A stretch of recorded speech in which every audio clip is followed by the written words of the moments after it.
Hello! We are live with episode 9 of Defenders of Phandelver.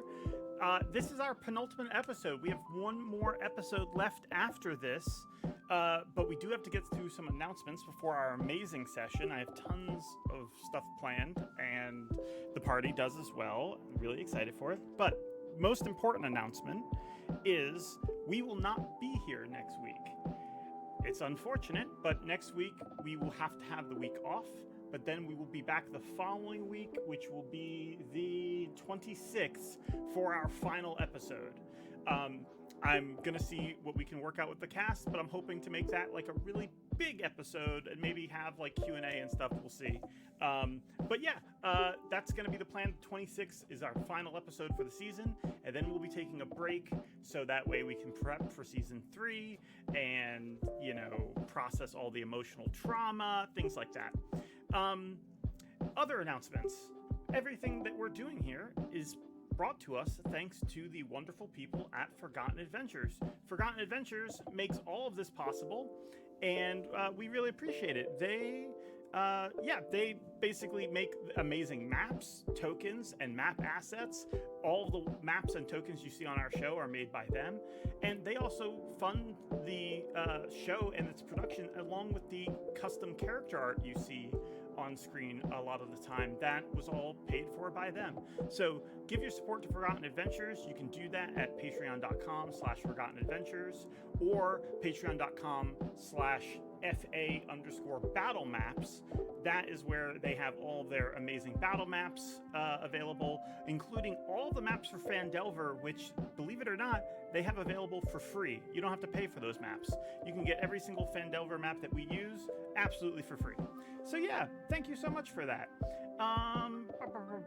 Okay, other announcements. We have comments that we received, which are really nice.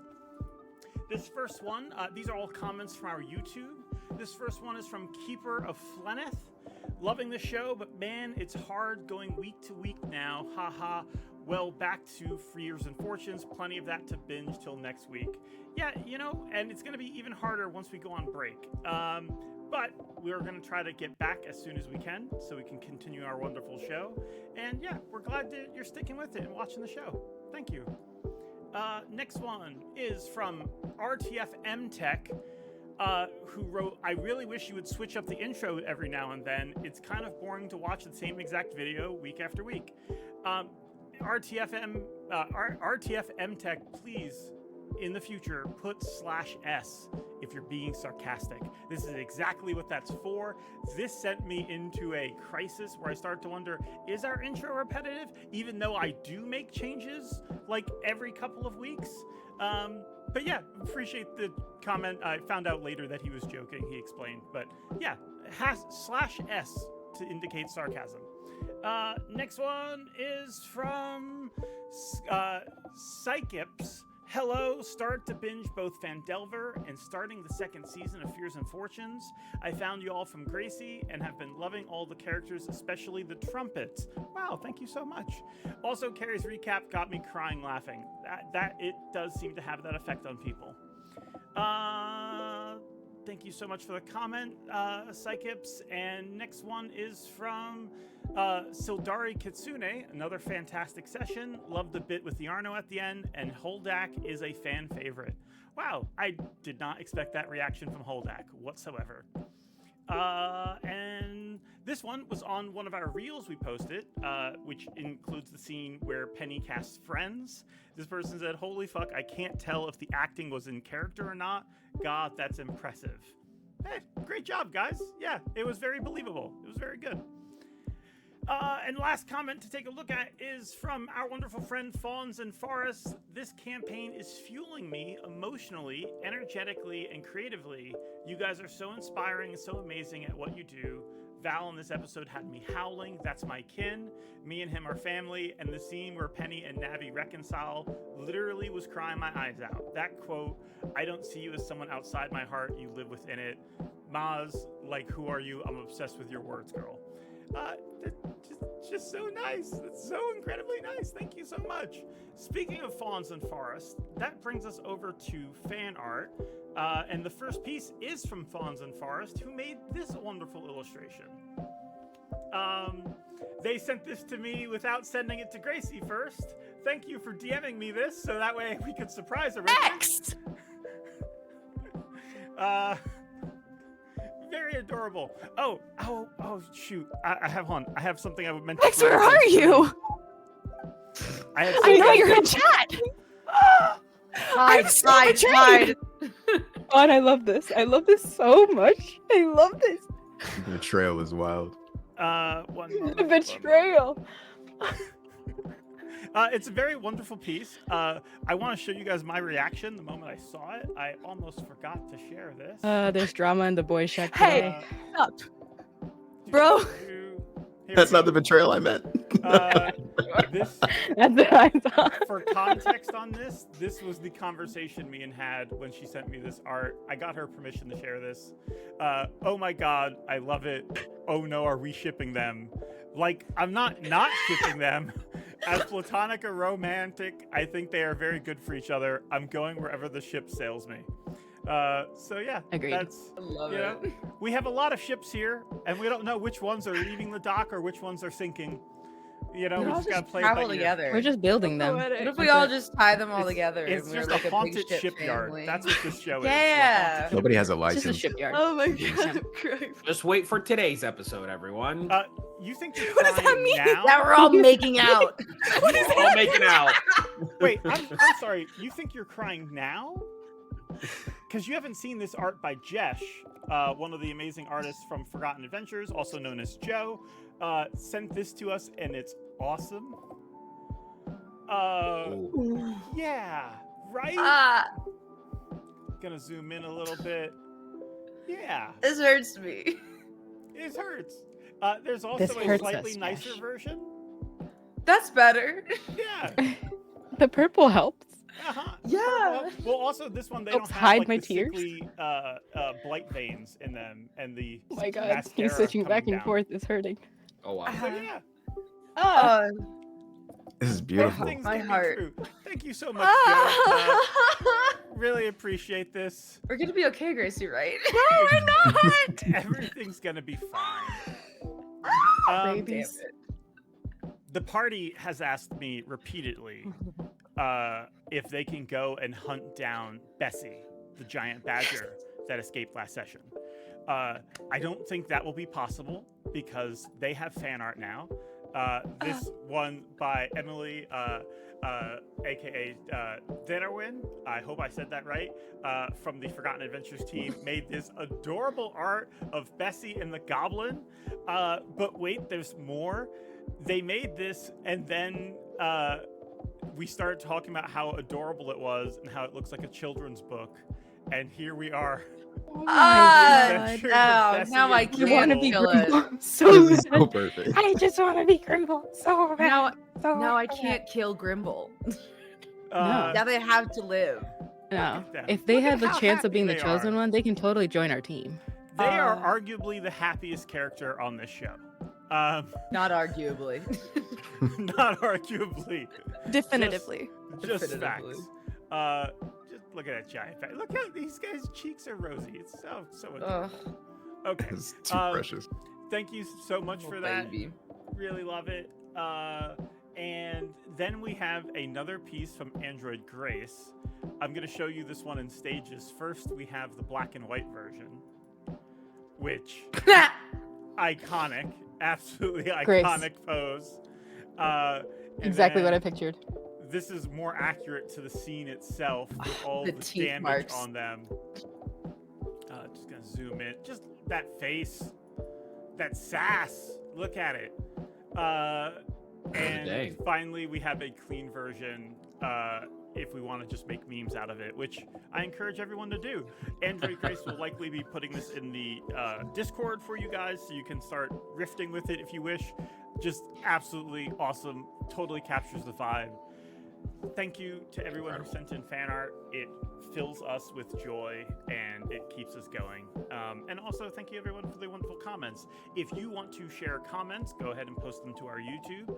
Or if you would like to share fan art, you can either find me on Discord and message to me directly, or you can go ahead and join the Forgotten Adventures Discord. The link is in the doobly-doo, and I think we have a thing to post it on the chat. I think we have an alert for that. But yeah, join the Forgotten Adventures Discord, and that will allow you can post your fan art there and share it with us. There is no such thing as bad fan art. All of it's amazing, and we really love it. I also was informed that there is fan fiction coming, which means I'm going to have to read that.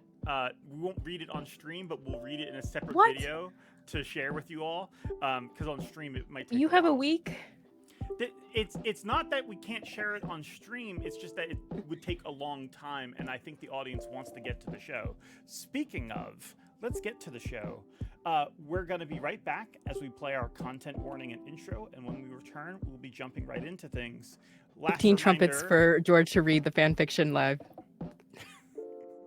Chat, you know what to do. Yes, Oh, and Lord. voices. You have to do voices too. I'll just like start the stream an hour early so I can read the whole thing. Okay. No, just a stream of just one stream. Just one so fan that's fiction what we're live, doing like next week. during the break.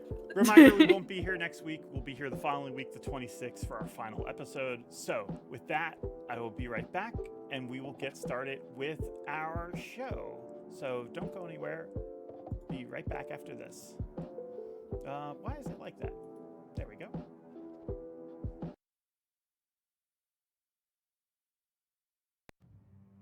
Content warning. This series has themes of body horror, self-harm, trauma, pyrophobia, psychosis, insanity, violence, gore, and death. Due to the actual play nature of the show, such themes may appear without warning. Please use discretion when watching live, and find trigger warnings in the video descriptions. All players consented to these themes prior to the campaign start, and post-game check-ins are done every session. Please consider using safety tools if you play with these themes at home. Thank you, and enjoy.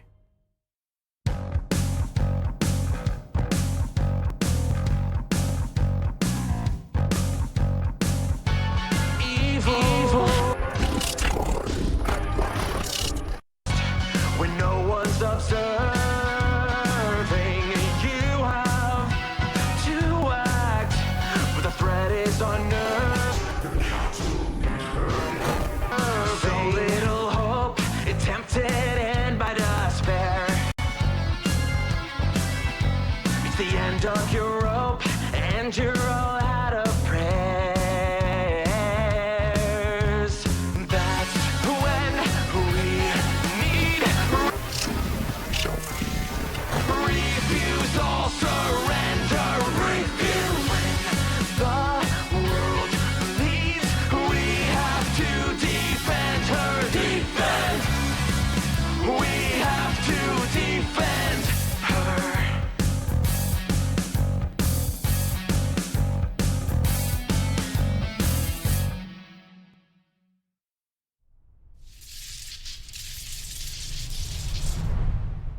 Okay, we are back and ready to begin.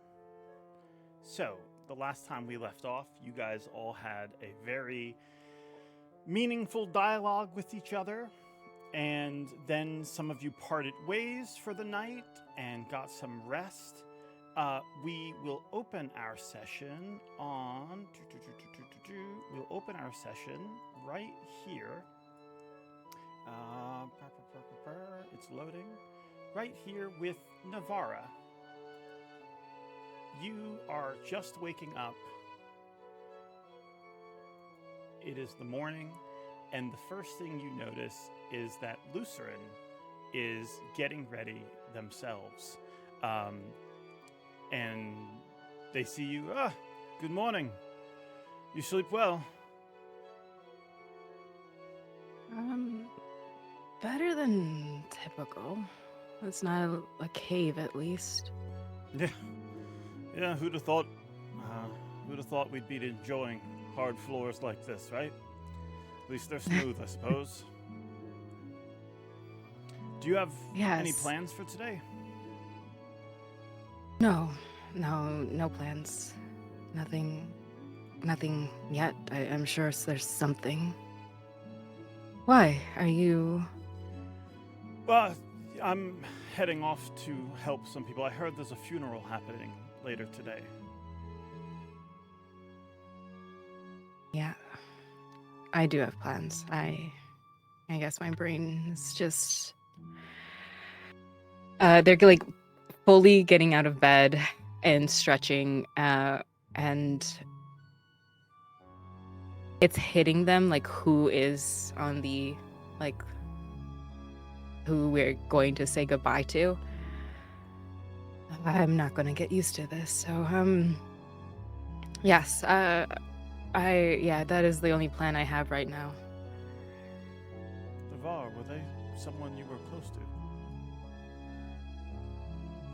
There are people in the town who didn't deserve this. It just... I've gotten closer to them after the Grove, and I don't know. How do you say goodbye to a friend that's just come into your life so quickly and gone the next? No, I understand. If you need anything, please let me know. I'm sorry for your loss. They go and embrace you with a hug. They hug back, and they're like, mourning, hair, everything. They're just like, if I don't tell everyone immediately, I hope you know that I'm not trying to. I'm used to our last situation. Both of us kept our work separate, and I didn't. I will let them know. I just want you to not think too much on it. That's fine. You have your life, I have mine. I don't particularly enjoy kissing and telling either. They just have like their eyes kind of squint at them, like, okay. I don't need much help. I should be all right. I'm going to breakfast. Okay. Breakfast. I know Grace. Sorry. Oh my God. I know Leo has food, but I don't usually like to take something without bringing to replace it. So I'm going to see if they're up, and I'll head to one of the inns for food. Okay. I'll see you later then. Lucerin, after embracing you, heads out. How's Navarra feeling at this moment?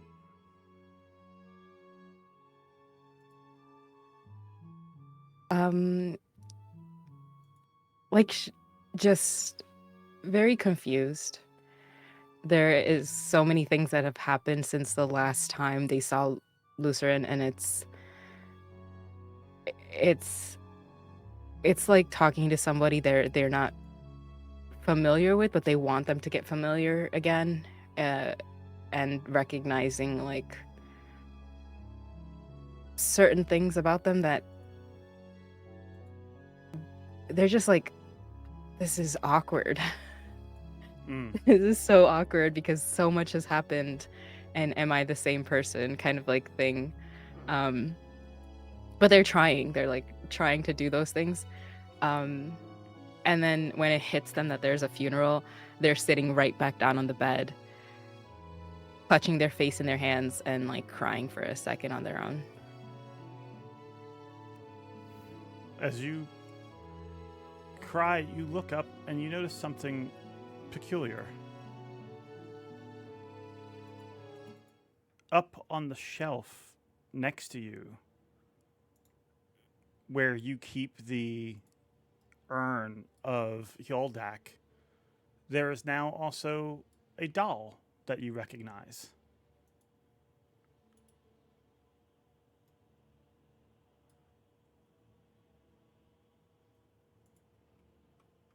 Their face kind of twitches for a second, and it's that terrifying feeling of like a horror movie seeing like a doll in a place that's not supposed to be. So they go up to it, and Navarra's just, how did you get here?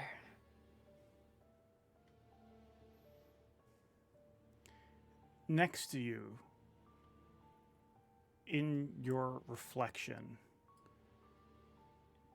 you see yourself, and it's almost like they answer you.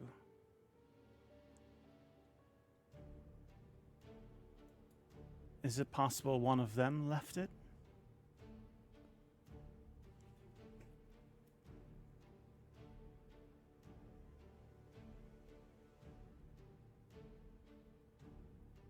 They don't know that I left you there. No one Surely does it but was me. one of your friends. But why would they leave it there?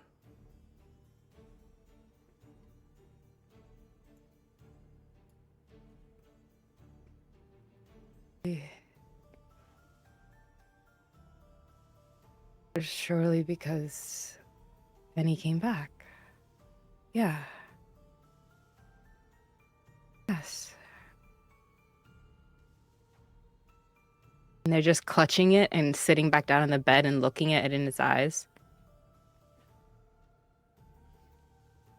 Or it was a reminder of the things you've discarded. As soon as they think that, they put it back on the shelf.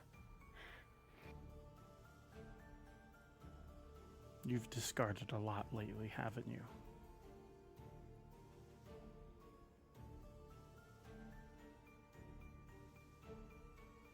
I haven't done anything wrong. Well, certainly not by your beliefs, but you can hardly say other people believe that, can you? The Druid Grove obviously thinks you've done wrong. They haven't come looking for you. They haven't asked you to come home. They know what you are.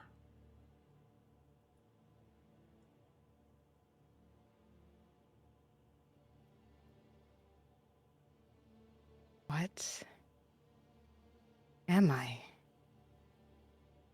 An Oathbreaker.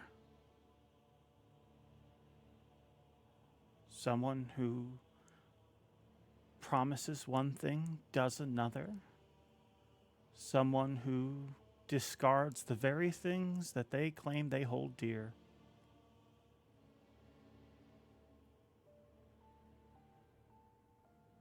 But who are they to judge?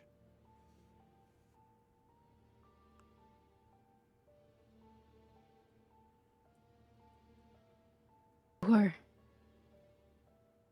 they don't know me and they don't understand the reasons. No. And honestly, the hypocrisy of them. They discarded you, basically. They discarded Alu.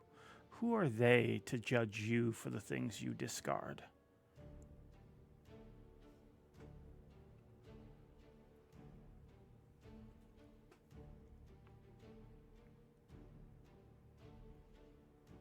Pathetic. You say that, and your reflection smiles at you, and you feel this, like, hate bubbling up in you. You feel the tension rising in your shoulders as this heat rises to your brow.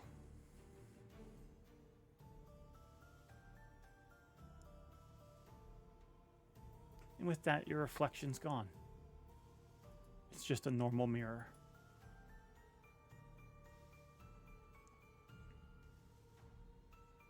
How's Navarra They look feeling? Go ahead. They look at Dog.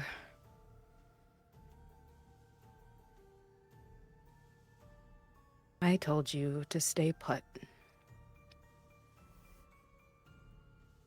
I'm guessing you have reasons of your own to break my command.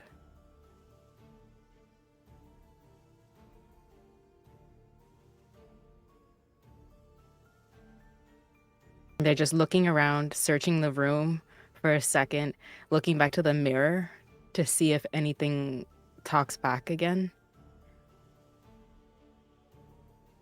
They put dog like into their bag, and what they're feeling is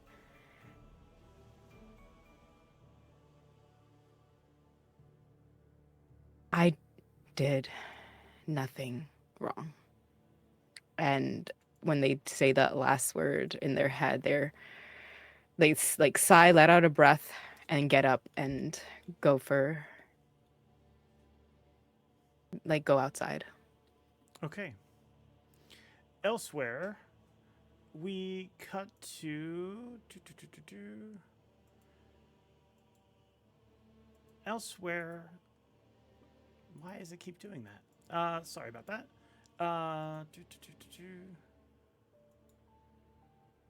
Elsewhere, the sun rises on Phandalin, and Alucor, you awake, and as you do, you can feel the attunement that you've made with that blade that you took from Ruxathid. It's fully connected. You hold it up to inspect it, and as you do, you can feel it sort of probing at your mind, swirling around in your thoughts until it finds a spark that ignites it. And while you're sitting in the small shack that you share with Valandor, the entire sword erupts in flames. It's probably startling Valandor at some point. That is how your guys' morning starts, as you now have a flame tongue scimitar that you can use going forward. Otherwise, you guys head out on your day, and the two of you are heading back into town, correct? I think to Leo's. Right. Unless Right. I misremember. Right. Okay. What do both of you talk about?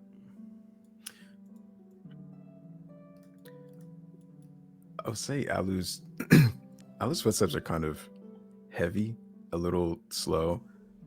If Valandor is kind of like walking at a regular pace, Alu might be trailing just a smidge back, but not far enough that he's, not within speaking distance. And he looks kind of like he's thinking about something else. Maybe partly is still waking up in a way, but is sort of just following effectively. Well, that's what I mean, I don't know. Do you care to input? Like, it's almost like I'm having a conversation, and then all of a sudden when I find that point to maybe get Alucor to respond or whatever, I just kind of go, right? I mean, are you not feeling something? I mean, it is this new person here with us, and I don't necessarily know between you and... Are you all right? The past few days have been a lot, I'm sure, as you get it. Who were you talking about? It was I was talking the entire way from home until here. There was no point in that in which you were listening. I am sorry, my mind is elsewhere. Well, and I just sort of get up close, playful, and I'm like, Alucor, perhaps, all of the problems of the world, all of the current issues that we are facing, they may require our attention and our careful insight. But I just need to know if you, me, and Lucerin all got in a cage fight, who do you think would win? Alu kind of like does like a little like side nod of his head. Okay, like yeah, sure, let's do this. A cage fight, with everything that we have on now, or No, bare hands. bare hands. Because I'll tell you something. It's definitely not me. And I just kind of like Valandor's like enjoying the moment. I fear it's not me either, friend. You know, I think perhaps you might have a shot. That's the thing. I think you don't give yourself enough credit. I think Lucerne is also all show. I don't know if necessarily there's anything there of substance. Don't tell him that. I'm pretty sure he'll cave my head in. Alu just chuckles. Yeah, he is quite the guy. Very selfless. Yeah, and it's like this thing where like as Alucor's talking, it's like Valandor is just sensing the space and aware that there is a distance, not necessarily between each other, but more of like Alucor is trailing off somewhere. So there is just a gentle approach to his joking. Sorry, Alu would in the effort of everyone trying to be more open, I think we'll acknowledge that Valandor is just trying to like, you know, cut the tension effectively with that lighthearted joke. I'm sorry, friend. Grief is a strange thing. It comes in waves. Today is just one of those down days, but I'm here. Okay. Well, today being one of those down days, consider yourself lucky. The sky blesses us with sunshine, and As you at say least that, funny that you should mention it. The a sky brain. over Phandalin is completely gray. Wonderful. As you walk into sky town, grace- the buildings are more drab than normal, and everyone you see in town looks tired and stressed.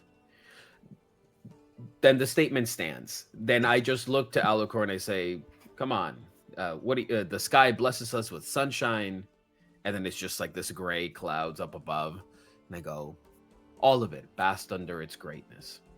So why today? What is it about today, friend, that has you in here? As they're walking, if they're going through or if they've gone past any sort of trees or plant life, or if they've seen birds flying around in town or squirrels climbing trees, Alu would have been kind of like wandering and looking at them, or his eyes wandering, kind of looking at them. I can't really say why today. Maybe there is guilt over past deeds done. This Phandalin needs help to be rebuilt after everything that happened. I think maybe there's a sense that I don't know, I get to clean up a mess for once this time. Well, I think it's a very valid approach, but I feel that if you, I don't know who I am to be the one telling you anything, Mr.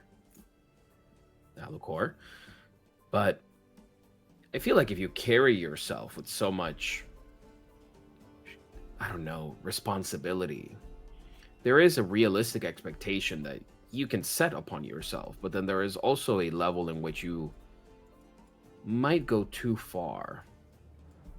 And if you let guilt override you and take over, then everything is always overwhelming. Everything is always not enough. And then there is always an opportunity to do something better, and there is always a reason to justify it. So I understand you. I think that this place does need our help tremendously. But at least there was a start. At least there was a point in which we were all able to contribute. And now we understand ourselves better. We have a bit of grounding. So let's chart ahead. After that, Alu now looks directly to Valandor. Do you still want to be a harper? That's a good question. Perhaps. Maybe, I don't know if it's a part of me that longed for that life and sought it so desperately. Maybe perhaps for multiple reasons. But yeah, I think in another life, I would have loved to have pursued that without looking back. But now I find myself both interested, but maybe perhaps a little excited. I don't necessarily know that I would be having the same adventures as I've had with you all, as I've had with the Harpers. I can only imagine what you get up to as a Harper, but perhaps perhaps we clear up any bounties first. Yeah. I just kind of like, I chuckle to you like, yeah. My sister was a Harper. And honestly, at this point, it's been far too long since I've even seen her. But every day I miss her terribly. I miss all of my siblings. But Siliqui was really special to me. She was my older sister. And when you have nothing, and you have at least someone that dons that pin and can see the world and chart it with such tenacity, can't help but admire those individuals. So I don't know, maybe perhaps I do want to be a Harper because I want to be a Harper, or perhaps I want to be a Harper to get me closer to her, wherever she may be. Well, I have good reason to believe that whatever you desire, you will be able to achieve it. You told me I was on a good path. I think I've deviated somewhat, but I think it still holds true for you. I appreciate that. I think our efforts here have shown us clearly that at least how we are approaching things may be questionable, but the results that we are getting are profound and making an impact. And I think that's to note. Indeed. And Alu just kind of like closes and nods his head as she's walking forward. Thank you for the uplifting words. I do appreciate it. Oh, sure. Well, when you've been depressed as long as I've been, you have to look into the light somewhere. I think Alu's just like chuckling to himself. Like that's so fair. And so then I go, what about you? I'm not necessarily one to pry too much into this kind of thing, but if we're talking about bounties and settling scores, what is your ties to Navarra and Lucerin, I guess? Is that a sore topic? Is there a history there? I don't mean to pry. Alu doesn't shake at the mention of the two of them. He'll kind of drop his head a little bit, not in like a sad way, but just kind of know like yeah, we can talk about it. Lucerin, I do not know much of from my past in the Grove. I did see him before by proxy through Navi's memories with the gem, you remember? Right. But outside of that, I don't really know him. But in the short time that I've gotten to interact with him, I can understand what would draw someone to him. He's kind. He is caring. Handsome. Yes, he is handsome. And I would just like very much resign, like, yes, fine, yeah, sure. Yeah, fine. But like doesn't there's no protest. I can understand why someone would want to be with him. That doesn't bother me. I don't know. Navi is You know, I'm trying to think of an analogy from my experiences at the Grove that would make sense, but I think the best way to describe it is just Navi is a protector who's not protected. Do you get my meaning? I just sort of like stop and look at you and I go, yeah, I 100% understand it. She's an enigma. She stood up for me when we spoke to Redroth back at Thunder Tree. I thanked her for it. She said, "I don't give a shit." I think she does care in her own way. I couldn't tell you what she thinks of me though. Are you? Well, I guess I should clarify. I understand your approach to this. My approach? Well, no, I mean I understand your not intentions. I understand how you view Navarra, and I mean that from a positive way. I guess I don't know. Yesterday I got this weird feeling. I've never been one much into like I don't know, not drama, but interesting coupling situations. And yesterday at Leo's house, it just seemed like I don't know. I You were don't know. quite It was just enthused, yes. sure. Yeah. I guess. But when you kind of just feel an energy about the room, it's kind of hard to not follow through with it. And I just really more so wanted to ask you, because if you wanted me to drop this conversation and leave it all together, I can. But I just wasn't sure if, I don't know, your way of viewing Navarra was as of something more. Olive just looks up into the sky.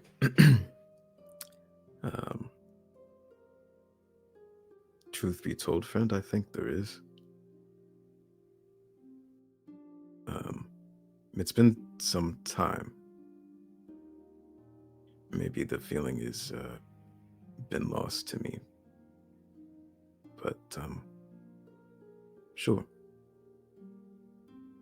Yeah, maybe that is what it is. All right. No words of this to them, please. Valandor just kind of gives like a little bit of a awkward smile and just, of course, consider this conversation never happened. Lovely. If you snitch, I'm turning you in. He Oh, smiles. And what will we do with all that platinum? Maybe get a new kitchen, perhaps? We could certainly upgrade the home, that's for sure. If we do happen to get bunk beds, though, I do request the upgrade. You want bunk beds. If we had 2,000 platinum, you want bunk beds. Would you not just stay in a small, comfortable space and just let your riches bask in the rest of your life? You still want... I'm shocked that you would want... But you wouldn't want a bigger bed, separate room, perhaps? No, not really. I would like... I don't know, maybe like some decorative bows, perhaps. But no, I think if we just stuck it out in the small shack, we should be good. I do appreciate your lack of care for the material. I do share that with you. But I would like a larger mattress and perhaps a separate room. All right. Go ahead and waste your money away while I'm rotting in a cell. I'll never let you rot, friend. He just pats him on the back. Kind of meets him on the same one. A nice, like, solid pat that just kind of like grabs at the top of his shoulder. And Valandor feels a sense of relief in this moment. Oh, yeah. That relief is quickly broken as Let's go. You arrive at Leo's house and once again see the damage. All right. Also, I just want to point out, there's this new thing that Forgotten Adventures is working on that allowed me to make this. See, I can move the branches and stuff.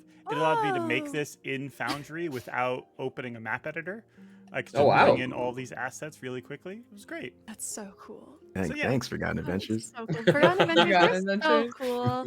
Yeah. Oh my gosh, what if I did exclamation point FA in chat? Whoa, that's such a cool chat message. This Everyone is should click that link and insane. join the Patreon right now. Oh my for free. god. I'm gonna Okay. do it right now. Okay. You guys arrive and see the carnage. Well, actually, I guess no. Navarra said last episode they buried the goblin, so they're gone. Fertilizer. Say what? Fertilizer. Yeah, he's buried somewhere around here. She did a very good job replacing the sod. We can't find it. So yeah, you guys arrive. You see Leo. Leo, you see your friends. Good morning. Good morning. Good morning. Yes. Good morning. Are you okay? It's been a long week. I've just been a bit under the weather this morning. What brings you what brings you here today? Do you want I think Navarra is still home if you wanted to speak with her. I came to do a cleanup from the other day. Oh, right, gardening, right, yes. Yes, yes, good morning. Sorry, Do you need anything, Leo? And No. I looked at Valandor like, I'm fine. I was just going to, I don't know why I'm out here actually. Came out to get apples. I was going to get apples. Would anyone like some tea? I'm gonna go make tea, yes. Can I make an insight check on Leo? Yeah, I guess. Sure. She's doing that thing where she's like, I don't know what I'm doing. I'm gonna grab some tea. Oh, never mind. Psyche's fracturing. It's a 4. You're not sure I'm what to just make of going that. Go ahead. Yes, apples. That's it. Look back at Alucor, just kind of like, I guess she's just getting apples. Where do you want us to start as you're heading back inside? Well, there's a lot of torn up dirt in the ground now. We did a lot of gardening. Yes, I'm going to go make tea. Yes. All right. All right. Will you escort her, Alucor? Navarra do and some- Penny, should you wish to be here, you can, since you're both on the premises. Just let me know. Yes, please. Oh my God. Penny's frantically knitting in the living room. There is Navarre's not a possibly, living like, room, so putting- it's just your bedroom. Just in a room. Yep. Pen, do you want any tea? Yes. What? Yes. Okay. I'm going to make tea for everyone. Are you sure you What? sound sick? No, You're no, not sick? no. I just woke up. With yes, I'm sick. Yes, it's been a long week, but it's fine. It's just Okay. just a bit of a cough or a cold. Tea. Yes, I'm going to make tea and bring that out to everyone. I'll give Penny a mug and then bring the boys out some tea. Thank you, Leo. Mhm. Are you feeling all right? Mhm. Valandor I just kind of like checked that. nods along. She's lying. She's very sick. Penny, shut up! No. I'm fine. Okay, I'm I fine. assume We're all Penny is being better knitting- for each other. Penny's knitting I'm in knitting this as I'm rocking chair walking on in. on the No, I'm mobile knitting. Like there's a ball of He's walking string. It's around. following me around as I continuously knit. She's very sick and she's lying, and we can't do that. It's really fine. I'm really fine. I just haven't slept much this week, and that leads you to being more susceptible to getting a cold. That's it. perhaps What, we what color get are you- you knitting? What color string? It's just bright green. I got a blob. I started a head of something and then I turned into another head and then I just decided not to keep on making heads and I just made the one head into a body and then I put another head on top. And the second head is going a lot better. Got it. There is a ball of string now attached to you. Oh my Yeah. gosh! Sick. I love that. Obsessed. That's so cool that Forgotten Adventures can do that. Love Forgotten Adventures. I know. I think I would go to Leo to say, perhaps we get you a chair to just watch gardening instead, friend. No, I can garden. It's fine. No, you should Sure. have I feel like important that jobs would be the time supervising. Navarro's like coming No. outside with like their boots and like scraping like mud off of them or something on the outside and just be like, nope, she's been sneezing all night and Oh, apparently she's all right. How did you? I'm in the basement. Oh, right. We have thin floors. I do. Shit. You should have the more important job, which is supervising. And Penny just kind of links her arm with Leo and goes to sit down on that one barrel with the Right. apples. Okay. Continually for now. kneading. Okay. Are we taking the rest of the apples off the tree? Is that the plan? I'm just leveling out the ground and then perhaps replanting some trees here. Some that got destroyed in the skirmish the other day. Valandor, like, mouth That's full of kinda apple. Like, yeah, Yeah. we should collect as much as we can. They shouldn't have gone bad by now, right? Surely. Oh. You bruised, but Ellie, are you sure you still couldn't good to eat. grow the tree back if we just put it right back on top and, like, I don't know, mended it together? I'm not that strong a Save a druid. lot of time unfortunately. growing another tree. I don't think it works really like that. I think that's only fingers. Man, she is so sick. She's really sick. Yes, maybe you should sit over sick, I'm here. just No, really no, fine. no. Promise. Yes, It's just- I'm going to go pick up the tree right now. You know, I just need you to sit over here. Wonderful. Okay, I'll go sit down then. And Navarro just turns Oh. to all of you and just, I'm not doing that. Take it really hard and then see what happens. It's not happening. I think Allie just kind of like looks into the ground and starts laughing to like hide the full laugh that he wants to let out right now. Does anyone want any food? I can go make food. I don't like sitting still. And I don't quite like sitting and supervising. Do you want to go make food? We can make apple Yes, cider. I'm gonna go make everyone food. Goodbye. Penny follows. Please I don't walk sneeze off. in it. No, I'm not. It's not contagious. I just inhaled too much dust. It's all. I'll make sure she It doesn't happens all the sneeze in it. time. Thank you, Penny. Okay. Yeah. Let's go with all inside. those books. Yeah, dust. Do you want to go inside? I'm going inside. Yes. I'll open the window so I can Alright. still hear everything that they're saying. Because the window overlooks whatever they're doing. Mm-hmm. Yep, you open the window. And Navarro's going to like hand barrels of apples to them and be like, we're gonna make something later, yeah, and maybe some apple tea for you or something. Yeah, and then just to the others, we'll grab like one of the apples, possibly from Val, and like a fun, like kind of like almost like stop hogging all the apples kind of thing, but also to tease him, and then just like take a bite. What are we all going to the funeral today? Oh, For the guardsmen. Yes. I Um, don't think everyone has to attend if you already have plans. I just wanted to know if anyone wanted to go with.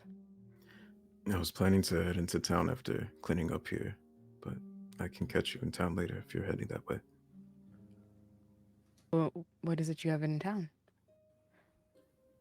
Just to check in on the people.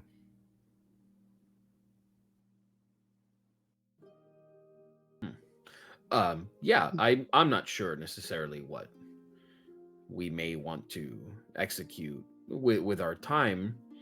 But I think if we all, maybe perhaps some of us do go to the funeral and others perhaps tie any loose ends, might serve us well. Doesn't seem like the weather's on our side, so we must proceed cautiously and allow ourselves plenty of time to react accordingly. How did you sleep, Navarra? Alu turns around, goes to where there was disheveled ground from the erupting earth, and starts fixing the dirt with just molder.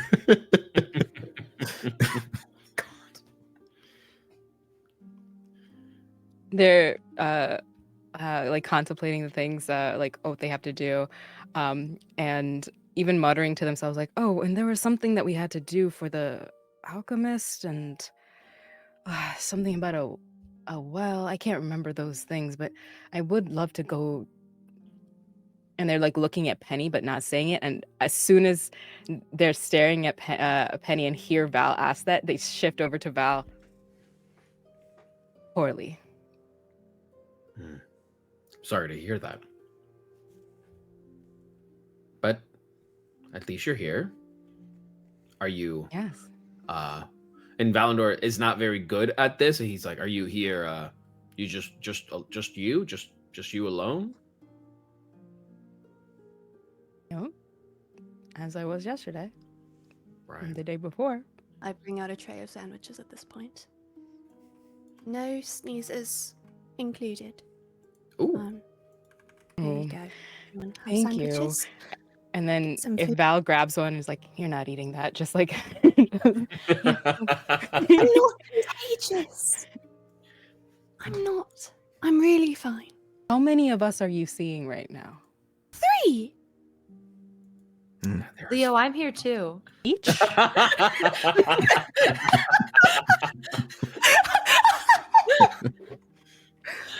Okay, well I didn't I'm fine, really. It's just a There- bit of a cold. all right, here, look. And they like Navarra takes a bite. I see. Delicious. Val then at that point takes one of the sandwiches and goes, "Perfect, yes, thanks." And just starts eating it as well. But as he's chewing, he looks over to Leo and Penny. He goes, "You guys, apart from your current state, Leo, do you have any plans for today?" Navarre was mentioning heading over to the funeral for the guards, and I know there's definitely a lot of little things to do, but anything in particular you had in mind? I just wanted to do a bit of reading into the names that Lucerin mentioned last night, and maybe talk to Gwyn about them too if I can find anything on my own. That was really my only job today. Okay. Penny? I'm knitting. Perfect. Everyone's got their task for today. All right. Penny. When Um, is the funeral? Sorry.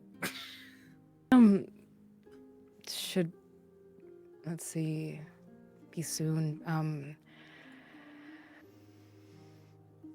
Well, I have to. I'm doing a couple of jobs. Would you want to join?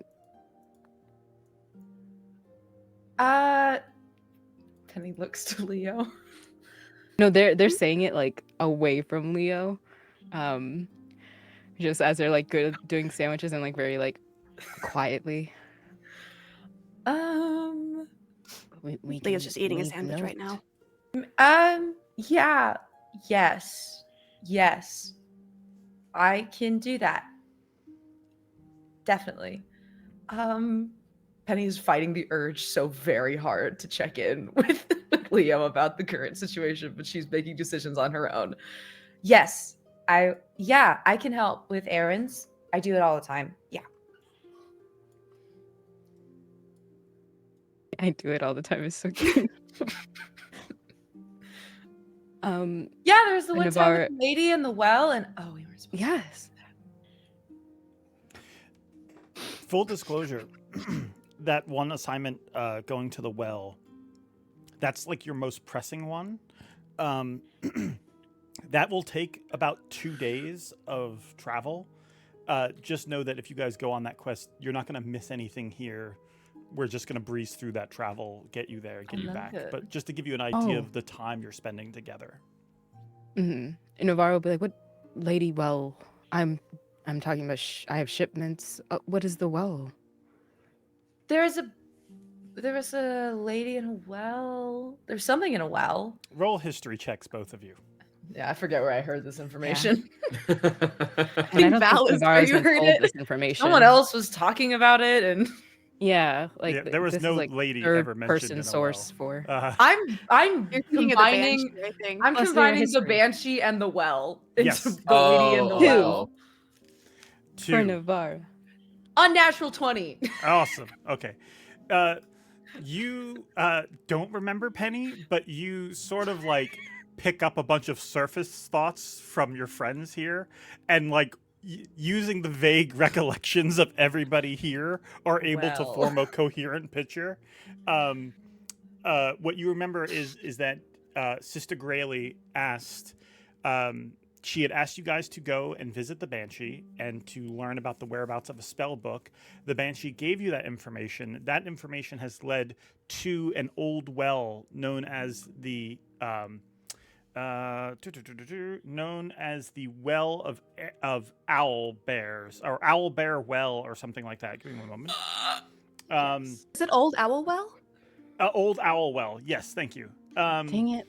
And basically they're hoping to find this spell book that they're looking for there. It's said to be very important, and they're hoping to find it before other nefarious people do. Yes, many of those. Teddy gets real low. Okay, the remember when we went out of town and we didn't tell anybody, and then we came back and everything was crazy, and then we couldn't tell we them met what we that actually. lovely. Yes. Yeah, I did tell them that I would return to them. We should say hi.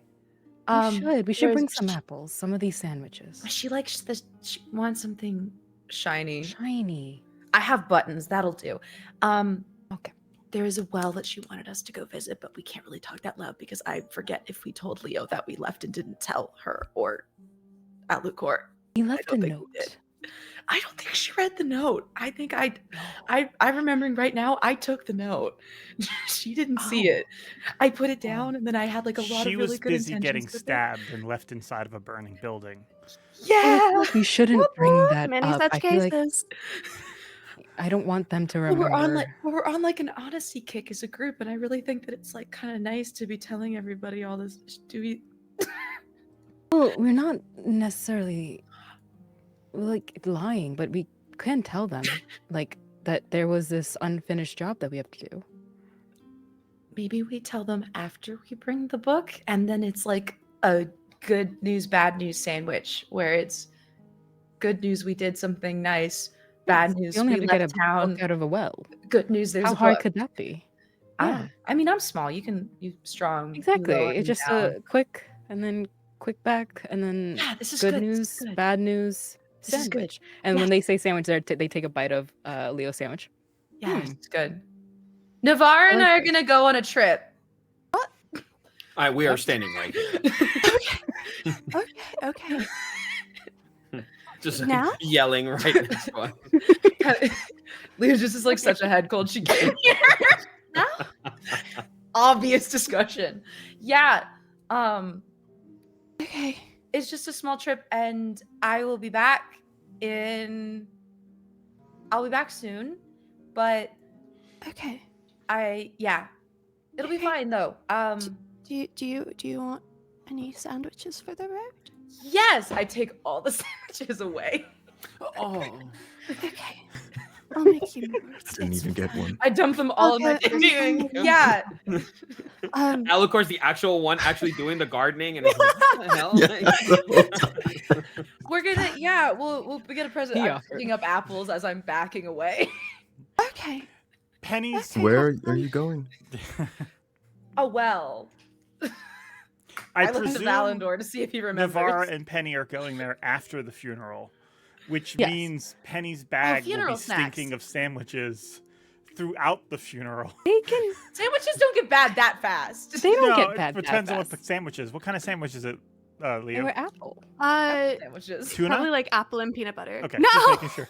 I know, no, it's probably not We're in tuna. a landlocked town. Like, Yeah. where am I getting good fish? This is a luxury. Where am I getting good fish around here? Does Valandor remember the big that we fajitas, did though? together? Fajitas are, solid. Best Empanadas? fajitas. Amazing. on the Nick, coast. Tuna? But I don't know if Jose remembers. What are you talking about? I'm sorry. We went and we talked to the Banshee lady, and that was when Remember? Alor and Leo almost died in the fire, That's right. it was us three, yeah. That's right. That's right. and we Yeah. didn't tell anybody. Oh, that's right. That's right. Yes. Then it Somehow yeah, survived because they didn't attack us. That's yeah, right. yeah. That's right. Yeah, then Valandor, like mid bite of his sandwich as he's about to finish, he kind of like like chokes on it a little bit, and he's like, "Right." So it's Right. just a little trip out. Are you going? What? Just camping? What? All I of this. need- Oh, I need- they'll be I with need me. so- yarn. You need. Oh, yes. Okay. Well, the shop Kicks did the burn ball down. That's behind right. you. Navara's just Right, looking back and forth to, yeah, no, to like yarn. There's a yarn. town. There's a George. Would there be like a nearby little town that might have a spinstress or something? Yes, it's the town, quote unquote, of Neverwinter, which is very far away. Yes, but yes, you Yeah. could go. where You they're could go heading go to, yarn. if they Nearby. give me a deception check, Penny. Oh, this is a form of a bad liar and someone who has a bad ability to tell Can I- someone's lying. I can help. Sure, you can give the help action. What do I do? Where's the D? Where's the deception? Another unnatural 20. Okay. You convince them. So you guys are heading to this place. It's somewhere in the near the Star Metal Hills. On the other side of that, though, there are some small towns. You guys are able to convince her that's where you're going. Someplace like one moment. But I would have rolled insight with disadvantage. I fully buy that, Sure. given that the yarn store burned down. Yeah. I saw it burning down as I was running to my house. So Yeah. Give me yeah. one moment. I just want to see. They would be heading to a place called Tribor. Would be the closest place. A town called Tribor. So they would be heading there. Navarra promises you that. What Leo does not pick up on is that Tribor would be at least 3 days to get to, and they're only traveling for 2. So, yeah, that would be a dead giveaway, but that's okay. okay. So, who is coming to the funeral so far? This is just me asking. Just Navarro's, right? So, Alu's going. Is everybody here going? I think everyone else is doing things. Up to you guys. I thought you were all going, but that's fine. Yeah, I don't Yeah. mind Yeah. going. Yeah. Okay, Alright. no worries. Navarro like gets dressed in a way like it. They're more of an outside person, so it looks like they're actually like getting put together. I would say it's clear that they're like shaking a little bit and just like, oh, all right. Let's be off and early. You can check in on the people. I would like to do that as well. Say our condolences. And then I would, and they're holding like the preemptive health. I would like to maybe walk by the shrine, and then we can be off. Great, good. Yeah. You and then walk by the shrine. Lucerin also said that he would also be helping out people in the town. So Yeah. What everything's are you trying to do handled. by the shrine? they're just like kind of like think like I feel like they would notice if something has happened, like the last episode something like changed, but I think it's more because they are thanking Timora in a way. Yeah, you get there. You actually see leaving the shrine is Sister Grayley, along with Lucerin, who are heading towards the hill where the funeral is going to be held. But I guess the question is, did Navarra see that the shrine was destroyed?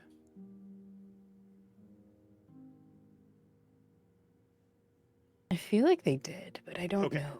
That's fine. It's a fair assumption to assume they did. So then you would get there and you would be very surprised to see the shrine is in great shape. It looks like nothing ever happened. There is like a sort of like window in the shrine now, like where a single stone is missing, but the rest of the shrine looks great. You're very surprised Sister Grayley was able to get it back together all by themselves, you assume. With how like how it was, I'm going to say, because I don't think they did, but maybe when Alu was talking about taking the stone, they pictured it tumbling down, and seeing it up, they're just Timora. And just surprised that it looks clear. They don't know how to practice or anything with like a god, so they're just saying thank you. And I also don't know about the bad luck twin, so I don't know what they would do. They're just like, this is Give how me you do a it, right? Like, Religion check.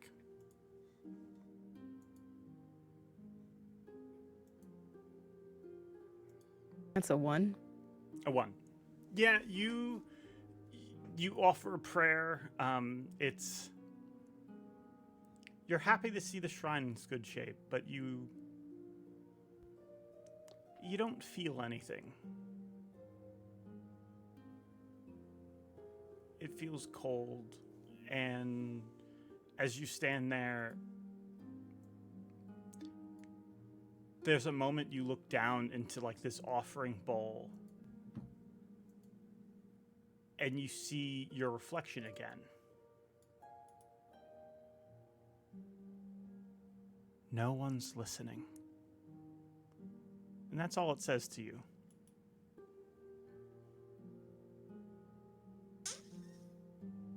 they like hit the side of the offering bowl to almost knock it over, but they just like as a annoyed reaction, and that's part of it, isn't it? Eventually they'll listen if I keep coming back, right? You like stomp away Whatever. from the shrine, heading towards the hill. You're surprised to see a large number of people gathered.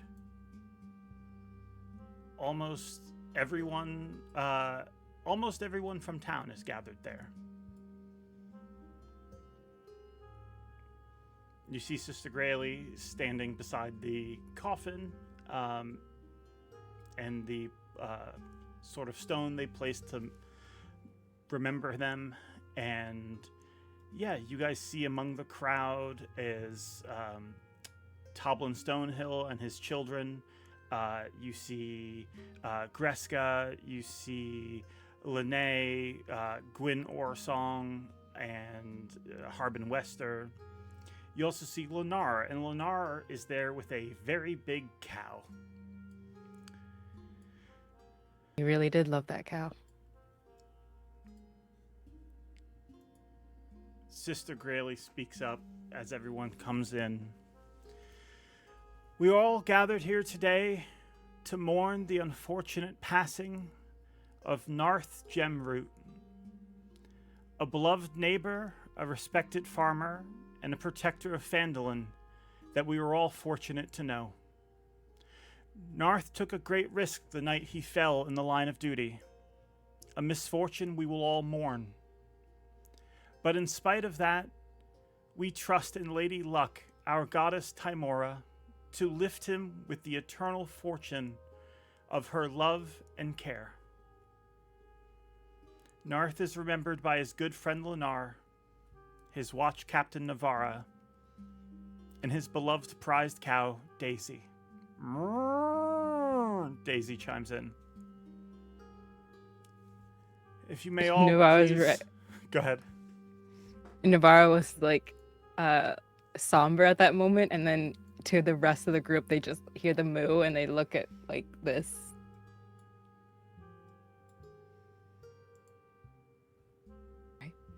You try to hold it. Maintain wisdom make a wisdom saving throw. 13. All right, you managed to not laugh in front of everyone at the funeral. Sister Grayley continues. If you may all please now hold hands, raise your heads with eyes closed as we share a silent prayer for Narth. To wish him prosperous travels and a serendipitous rest. Amen.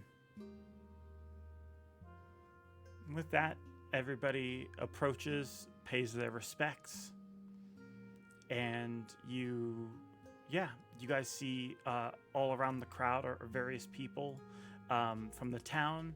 You may feel free to talk to or observe if you wish. Lenar is beside themselves, crying next to Daisy. At some point, Harbin Wester taps you on the shoulder, Penny. I just wanted to say thank you for helping my good nephew. Unfortunately, he's left town due to what they went through. I thought you would have made a beautiful couple, but Do I hear this? Penny Yes. just holds Leo's hand really tight. I just turn around. Harbin, Oh no. don't. right, of course. We talked about this. We're They at a funeral. back up Don't. and just shut down. Oh, Mom's mad.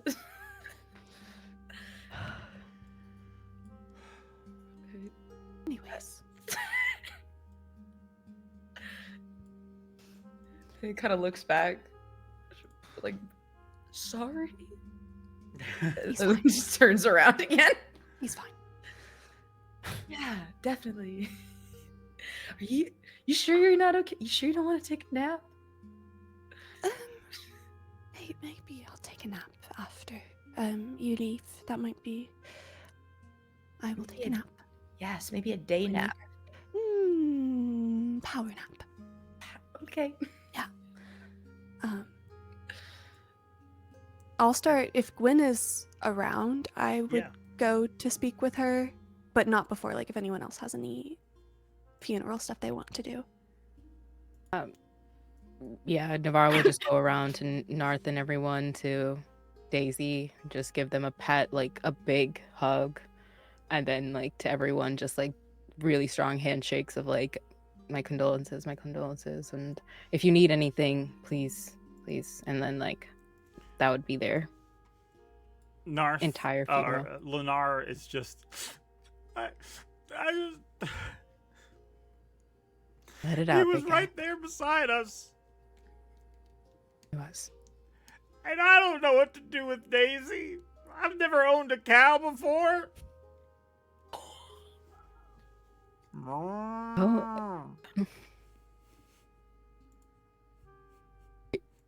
She's right. Everyone has to learn, and I have never owned one as well. But we have a druid. We have people in town who could help. They would want. They would have wanted you to have Daisy, and because you're going to take wonderful care of them. Make a persuasion check. Come on, rolls. 7. A 7.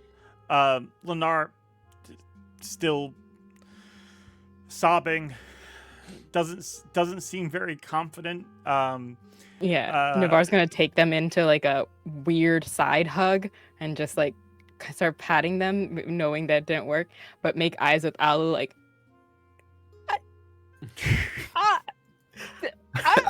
Alu walks I over, tried. just giving condolences. I imagine probably overheard the "we have a druid" part. Yeah. Classic. yes. Happy to provide any guidance or support. I for really this appreciate wonderful that. Of course. It's no worries. Um, Ella looks at Val like, I don't know if I just got us a cow. I don't know what just happened. Penny's ears prick Yeah, up at the alert of an animal that is up for grabs. It's going to They circle around holding and start them- feeding it apples. they hold Not them me, and no, like, you look, me. I'm sure they could speak to Daisy and help you know what they need, right? And you can take care of them. And if some right, Alex? Yes. Nodding his head. Yeah, I could Yeah. speak. with Wouldn't Daisy. you like that, Daisy? If that's the name you prefer. Yeah. And then quickly, Navarro. Is that what did she say? Yes. Alu, will you speak with animals and check in with them? Yes. Okay. Sorry. Daisy, my condolences. How are you holding up? Not great. My stomach feels not great. I miss Narth. Ooh. I'm so sorry. The town will miss him as well. If you need anything, I'm happy to help. I think I need to lay down and just get rid of this indigestion. And you hear the cow fart. Of course, take all the time you need. Yeah. In the most like quietest of fashions, Valandor to Alicor is like, "Hey man, I'm just gonna tell you right now, we are not bringing a cow home." I was whispering back, I don't want this. I don't want the cow to home either. Okay, I don't it's know how to just handle animals. unsanitary. Yeah. I don't want to deal with it. Do you smell that? It smells atrocious. I'm Yeah. gonna be over there. Penny, Daisy reacts very happy to any pets you give them. I do the thing that you do with dogs where you like have them by the head and you just like massage their ears. And Just get real in there. Alu, you hear, oh yeah, that's good. That's good. Keep going. Don't stop. I want everyone to know, we recently got 2 kittens here at home, and I do voices for the cats all the time. So What do they sound like? Evil British men? it Or depends tiny on the babies? mood. It depends on the mood. Valid. Sometimes Oh, they of sound course, like he's children. Other times, yes, like angry British men. Of course. But yeah, Daisy, up to you guys what you want to do with Daisy. If you want to leave them with Lennar, or that's entirely up to you. Narth left them with Lennar, and we are going to respect that.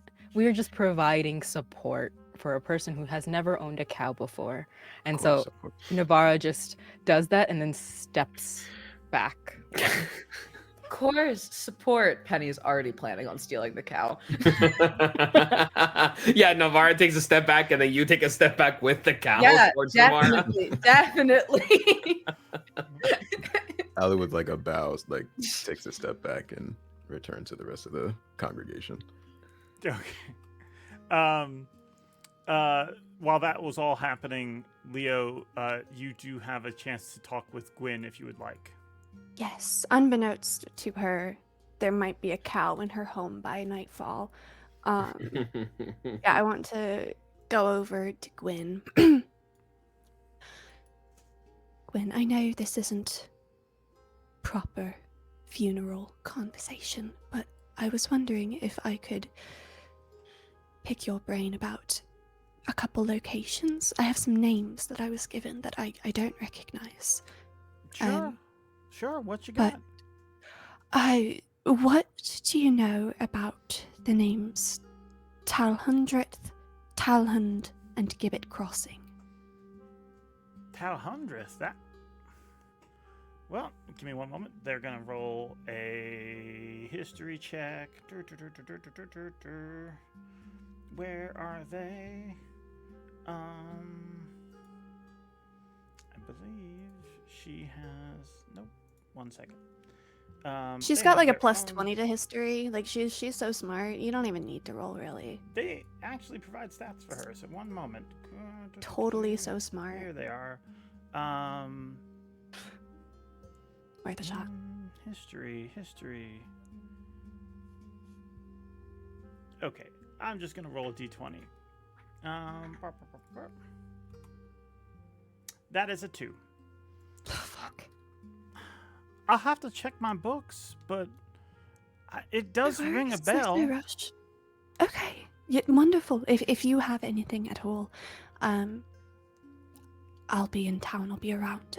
There's no rush. Just I haven't found anything quite yet. I need to do some reading on my own, but I wasn't sure what you may know about that or Gibbet Crossing. Whatever talent is. Just trying to follow a lead. Yeah, no, let's sync up later. I'll get my books. You bring some of yours. I'm sure we can crack Wonderful. this.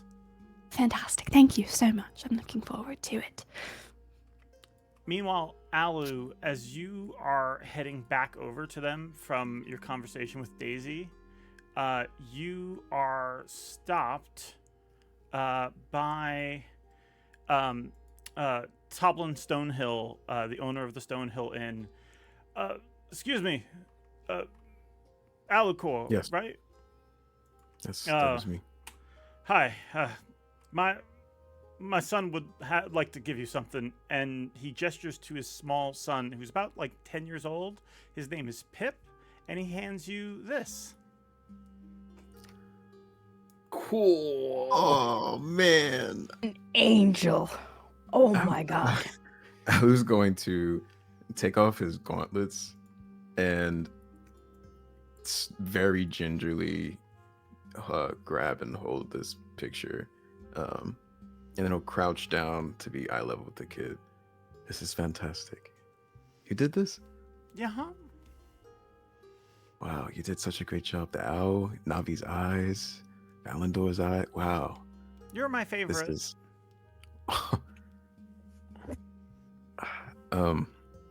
there's like a brief pause that it's kind of like reeling from that.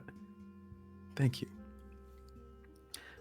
Keep on drawing. This is wonderful. And he won't fold it. He'll hold it in his left hand. He'll hold his unequipped gauntlets in his right. And he'll walk back over to Valandor. He's really appreciates all you've done for the town, and just try not to disappoint him. The father, Toblin, laughs and smiles as you. Alu nods his head. Of course. Nudges Valandor. Look at this. What is this? Oh, wow. Who did this? One of the town's children drew this of us. Where is he? Where is? Oh my god!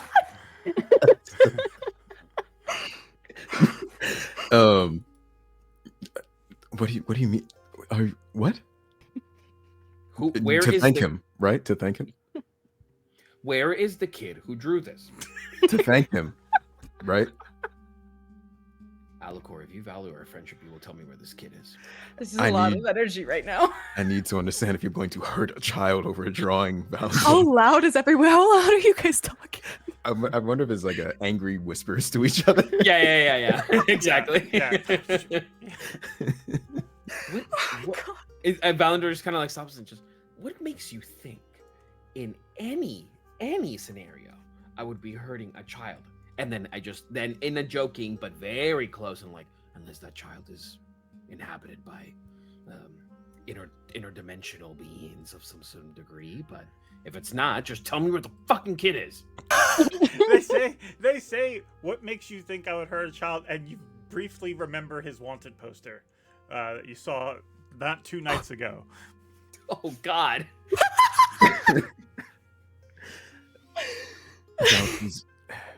This is very intense, Valandor. He's with his father over there. I didn't even tell you the worst of it. This is your reaction. What's his name? To be honest, I don't remember. His name is Pip. Pip. His Yeah, name is you Pip. guys have seen them before. They were at the celebration at the Stonehill Inn. Toblin owns the Stonehill. His kids are often there eating. That's probably why they drew the three of you specifically, because Leo and Penny don't stay at the inn all the time, but you three do. I will, if I don't want to do this like with like everybody there, but it's like I imagine like me and Alucor are kind of like having a conversation nearby people, but I'm not trying to do this in any fashion to have everyone see what I'm doing. This is strictly for Pip. I'll do like a whistle, like sort of like kind of sharp and quick. Some people might notice, but it is kind of like in the best of my ability, sort of directed in his direction. Okay. And then if he happens to look, I'm going to toss Pip an apple. But as I do, I'm going to fire an arrow at it so it like plants itself onto the ground. And then I want to look at Pip, and based on his reaction, I just want to go, incredible job. Give me... Oh, God. I don't want to shoot the kid. No, Oh, don't no. worry. We're not going to Do shoot it. the kid. Come on. I'm not a monster. All right. Yes, you are. Dive into Um, your instincts. Go ahead and roll a performance check. You can do so using dexterity. Okay, cool. All right. 14? 14. You throw this apple, and they are like a little bit alarmed by this, but then you tell them like, incredible job, and they smile and they take the apple. At some point later, you'll see them like, Dad, look, and their dad sees them holding an actual arrow and is like, okay, no, we're gonna like takes the arrowhead off of it. Gives the apple and the arrow shaft back to Pip. Pip is very much amazed, and you did not just intimidate him. If you had rolled below a 10, it would have been just pure intimidation. And then I look back to Alucor and I just go, I may not be great with kids, but nobody has ever drawn any. I've never seen anything like this. So must be noted. Maybe my approach was a little hasty, but I mean, look at this. They even got they got your swords. They got everything. And I just sort of like chat with Alucor about it. This is incredible. That's why I'm his favorite. This is my version of fan art, by the way. This is Beautiful job. Beautiful job, Beautiful. George. Beautiful. please don't. All fan art is good fan art. That's what you said. Yes, yeah, it is. she Don't did say diss horrible. yourself. But You look, did say that. I was drawing for Pip. Pip did an amazing job. So you guys, is there anything else anyone wants to do at the funeral? To close it off, if possible, but just more as like to close it off. Sorry, Navarre, you were going to say something. No. I was just literally starting the same way. Please go. Oh, okay. All I was going to do was just, if everyone's just kind of like getting to that point where wrapping up, I'll just take one of the arrows. I'll stand over the plot and just light the tip of it, just like a fire arrow, and I'll shoot it. If possible, if there happens to be like any, like river or anything flowing nearby in that general direction. If not, I'll try to shoot it just straight up in the air, and then hopefully the fire extinguishes before it comes down. You know what you're doing. Yeah. Yeah. You fire off an arrow to sort of signal their passing.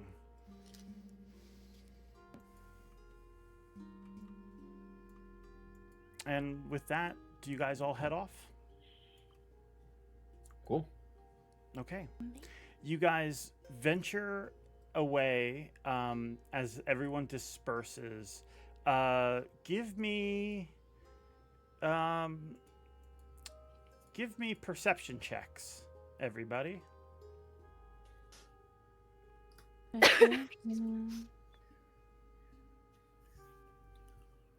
Dirty 20. That's a Nat nat one. one. Do now. Oh, let's go. Yeah. We're blind. 18. 60. First question, Penny, did you do anything with the cow, or are you leaving it with Lenar? I whispered promises to it, and then I like very gently. I will take you Okay. far Back away for from you here. later. Listen, it's going to have to wait a little bit. Everyone's still sad right now, and I have to convince Leo. I already have another illegal pet, and I feel like this is not the time. But just so that you know, we have apples at home, and I think that you'd be very happy with me as I'm backing away. You have bewitched me, body and soul. My heart is yours. And we have technically I think a deer, not a deer. I forget what it is. We have a deer? I don't know. What are sugar and Oh, sugar and reindeer. spice? We have a reindeer. Reindeer. We have a reindeer and a horse. Like, there are animals I don't even know about. Yes. You guys all head away. As you do, I would say Leo, Navarra, and Valandor, you will notice a few things. You notice Lucerin giving comfort to people who are particularly sad. He does so by taking a red string off his wrist, tying it around theirs, and as he sort of like sits with them, you'll see that their grieving stops, and you notice tears coming down from Lucerin's face as they offer support to people. You notice that... To Go ahead. to Leo and Val, right? It's obvious and like on Navarro's face that this is not the first time they've seen them do that before. So they Makes just kind of sense. like, yeah, they're just like looking away and keep going. You also notice that everybody does seem a bit on edge as people depart. You notice these three. This is Thistle, Ander, and Barthen. Elmina Barthen, she runs the shop Barthen's Provisions, which is where Penny's gotten some of her first knitting supplies. And not the fabric store, but that's where she gets like needles and like patterns and stuff like that.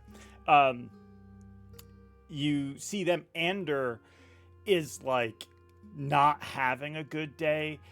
He's helping Elmina down from the hill, and like her wheelchair would get stuck, and like he like ends up kicking it and cursing. And like this will have to be like, hey, you know what? I'll take care of it. And this isn't the only instance like this you see. Everybody has like a sort of edge and a stress and frustration to them, as still many people in the town are missing and have not been found. As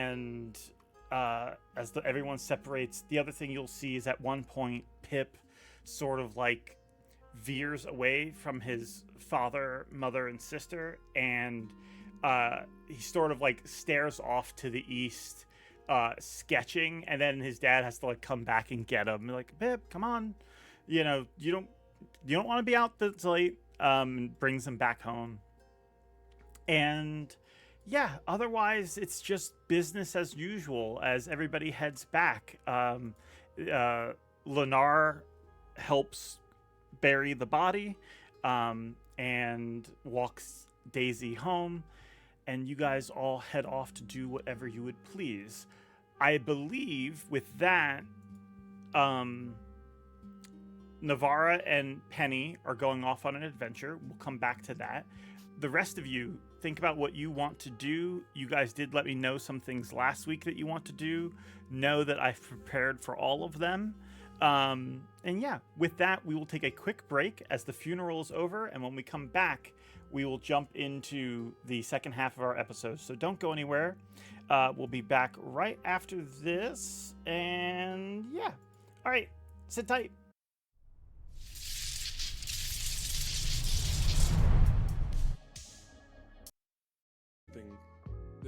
Dealing with so many horrific. And then you hit that wall when you said, hey, can we not do this? Okay, so what I said instead is, these memories changes are happening. What's the effect of that on Aaron?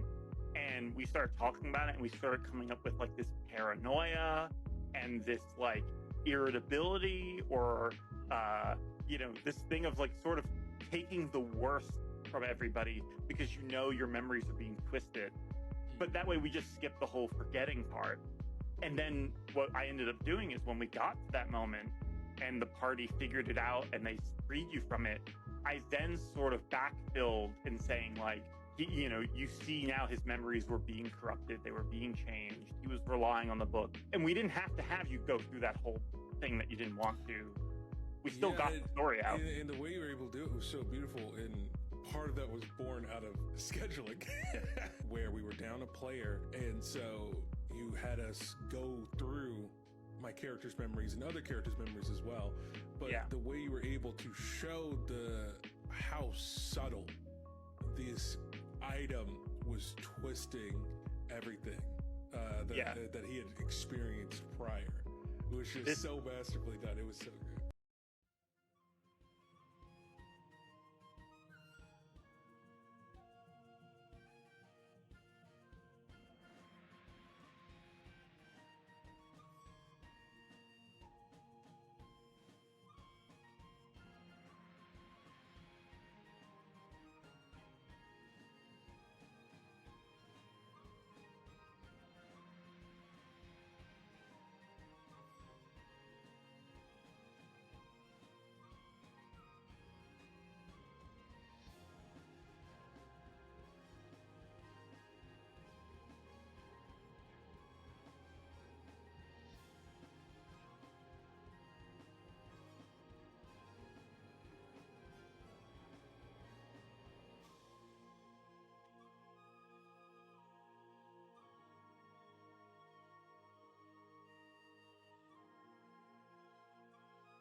Oh, wait!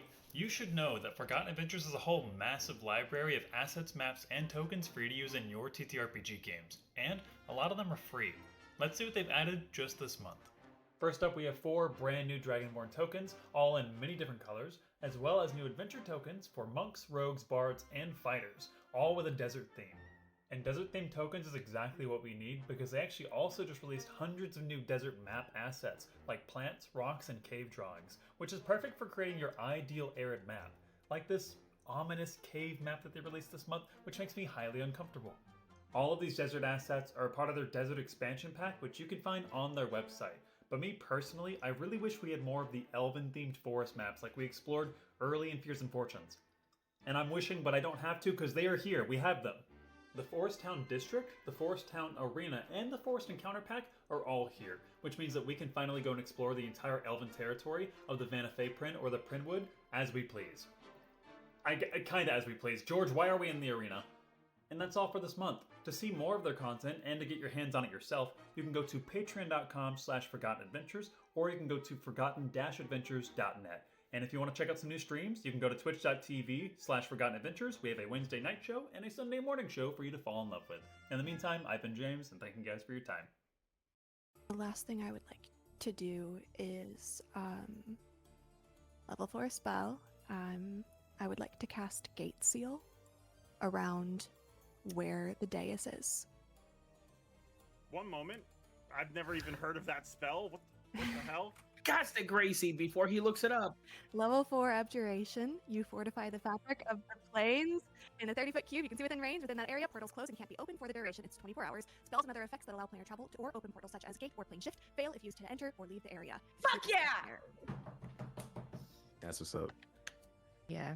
Somebody screenshot that, George, please. We're gonna have that many times. Yeah. It happened multiple times. I love it when you're smart. I love it when you're so smart.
We did it.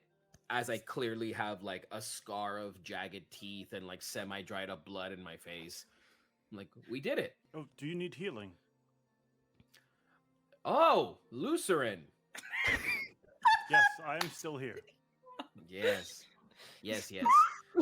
I take off my quiver, I put down my bow, and I just sort of like find a little like comfy chair, and in a very kind of like not performative, but like I just cross my legs and I go, heal away.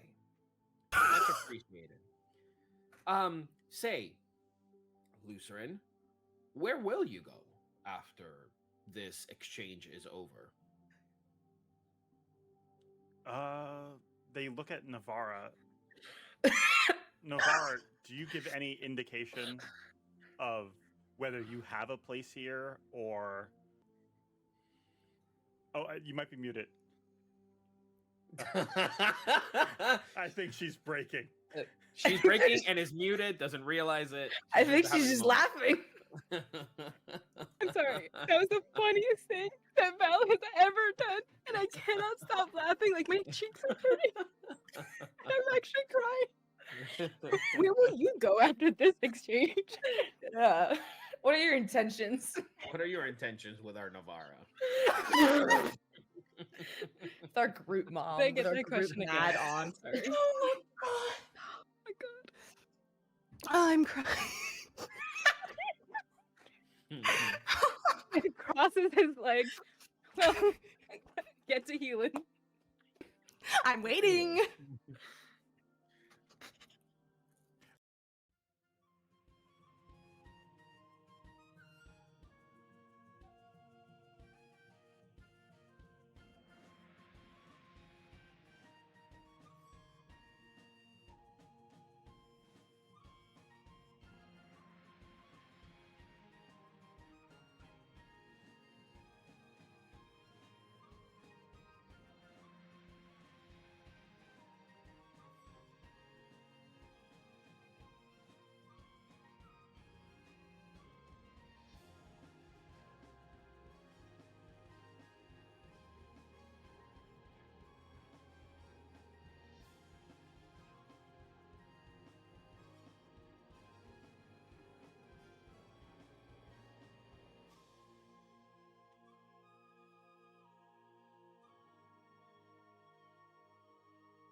We return as Navarra and Penny head off on their journey to the Old Owl Well.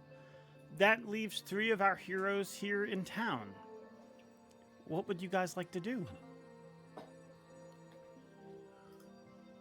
I promised Penny that I would take a power nap.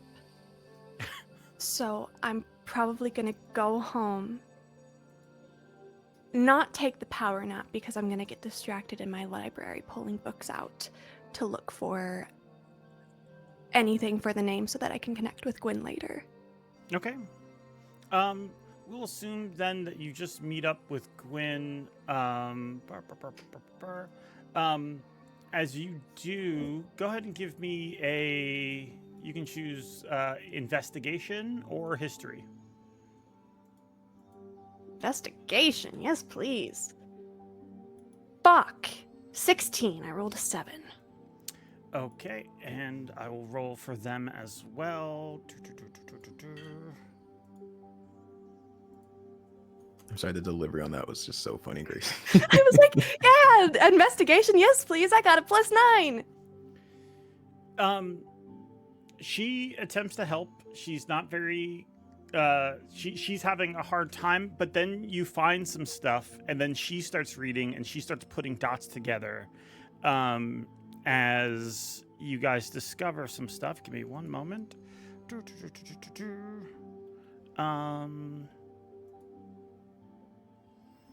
Okay, here we are.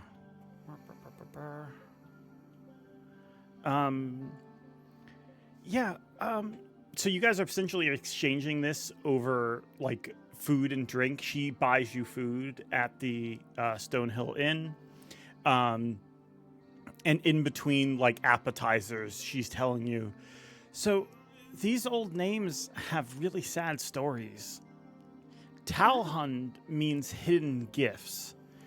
And that's all about the priest of Dumathoin. Did I tell you about Dumathoin yet? I believe you've mentioned it once or twice, yes. Dwarven god of secrets, mining, gemstones. Yes. Now, yes. Talhundereth was a great temple that was dedicated to Dumathoin. And there was basically like a bunch of priests there. And they, when they died, they were put to rest in the crypt of the Talhund. The crypt of the Talhund is underneath Talhundereth. Talhundereth meaning above Talhund, basically. Okay. Now, academics and scholars like myself, they postulate that the entrance to the crypt was protected by a sealed doorway that only Dumathoin's priests would know how to unlock. So... Okay. Perhaps... Could it be near Gibbet Crossing? Is that... Just can I look on a map and see if I find what that could be? They start looking and they pull out another book and flipping through pages frantically. Yeah, no, and they show you like a drawing. Yeah, Gibbet Crossing is near the temple, but it's much deeper underground. It wasn't part of the temple or even like a place. You have to understand the temple and these things, these were built for dwarves. Right. Dumathoin, this is a dwarven god, but the Underdark and Gibbet Crossing, that's all, that's Drow, that's Duragar. So they're much further underground. They also have like deep gnomes and stuff down there as well. Okay. But from what I understand, all of those are gone now. Gibbet Crossing is like a graveyard. I don't know why. There was... Oh. As she's flipping through a page. What is Okay, it? maybe I do know why. Why? It says here that there was a terrible tide that washed through Gibbet Crossing, and then the crossing fell. Tide? As in, like a wave? Yeah,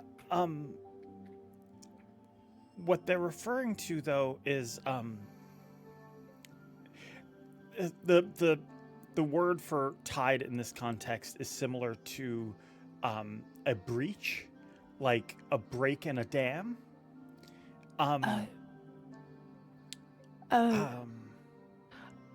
Give me a history check. Okay. Don't fail me now. Please.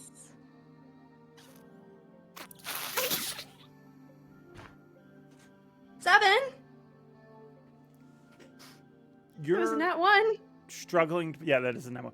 You are struggling to put it together. Do you have any theories on what they mean? My first thought is, given all the portals and whatnot around, we've seen something breach through the plains just the day before. Could that be? I think that's exactly what they mean. Damn. Okay. You said you saw a portal? I'm guessing you haven't told Gwen No. about the events of the last 2 days. Right, yes. Oh, I shouldn't have said anything. My brain is so unwell. Yes. So, please don't tell anyone this, please. Because I don't want anyone else to panic more than they already are. And we are really trying to figure this out. But we went to, we went to Zorzula's Rest. That's it. We went to Zorzula's Rest because that's where Penny and the other townsfolk were taken when they were kidnapped during the raid. And deep in the inner sanctum, a portal opened up and something came through. And I sealed off. I believe What? I sealed off. What came through?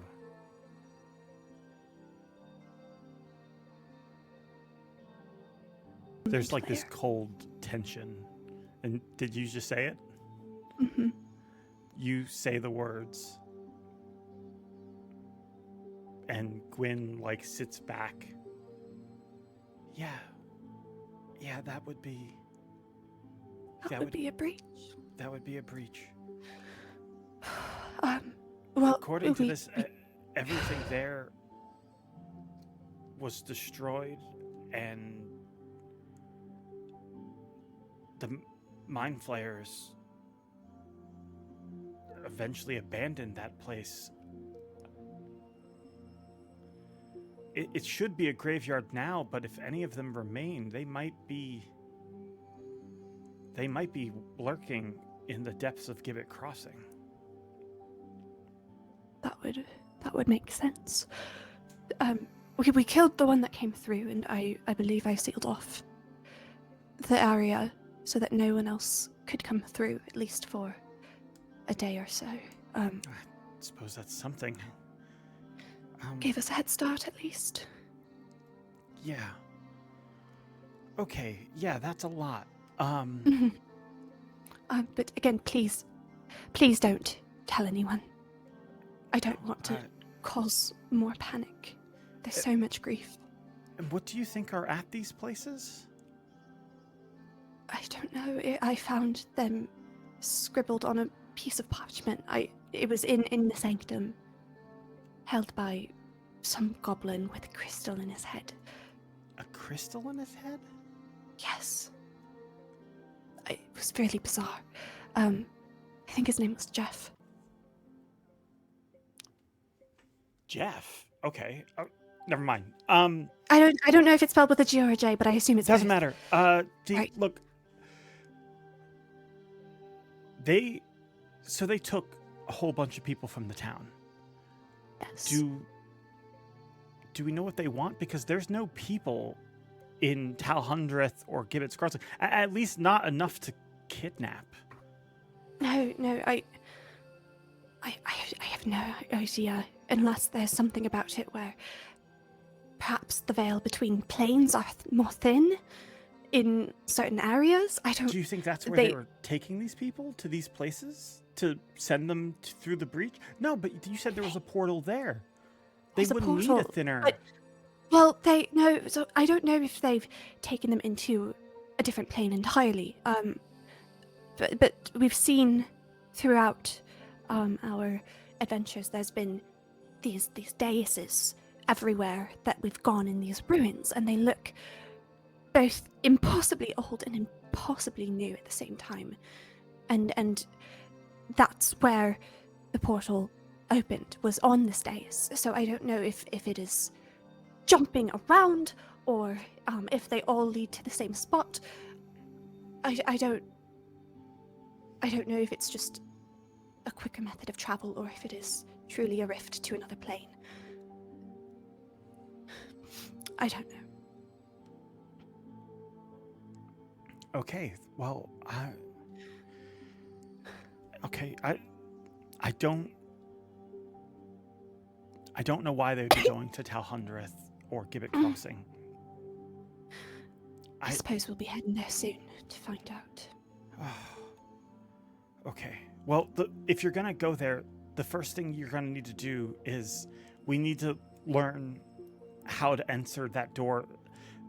That means we need to find something from a priest of Dumathoin, and Okay. I don't know where we would find one of those. I mean, Grace question. yeah. Is Rashta a priest, a cleric of Dumathoin? Or is she a cleric of someone else? That's a very good question. That is a don't very remember. good question. And I feel like I have written down Dumathoin somewhere, but I don't know if it was in my paper notes that I haven't transferred over. I can't find it. If they are, that is a very big coincidence. One moment. Sorry to interrupt. That No, just was no, this is a very Oh, good revelation. question. I need to know the answer to this. Where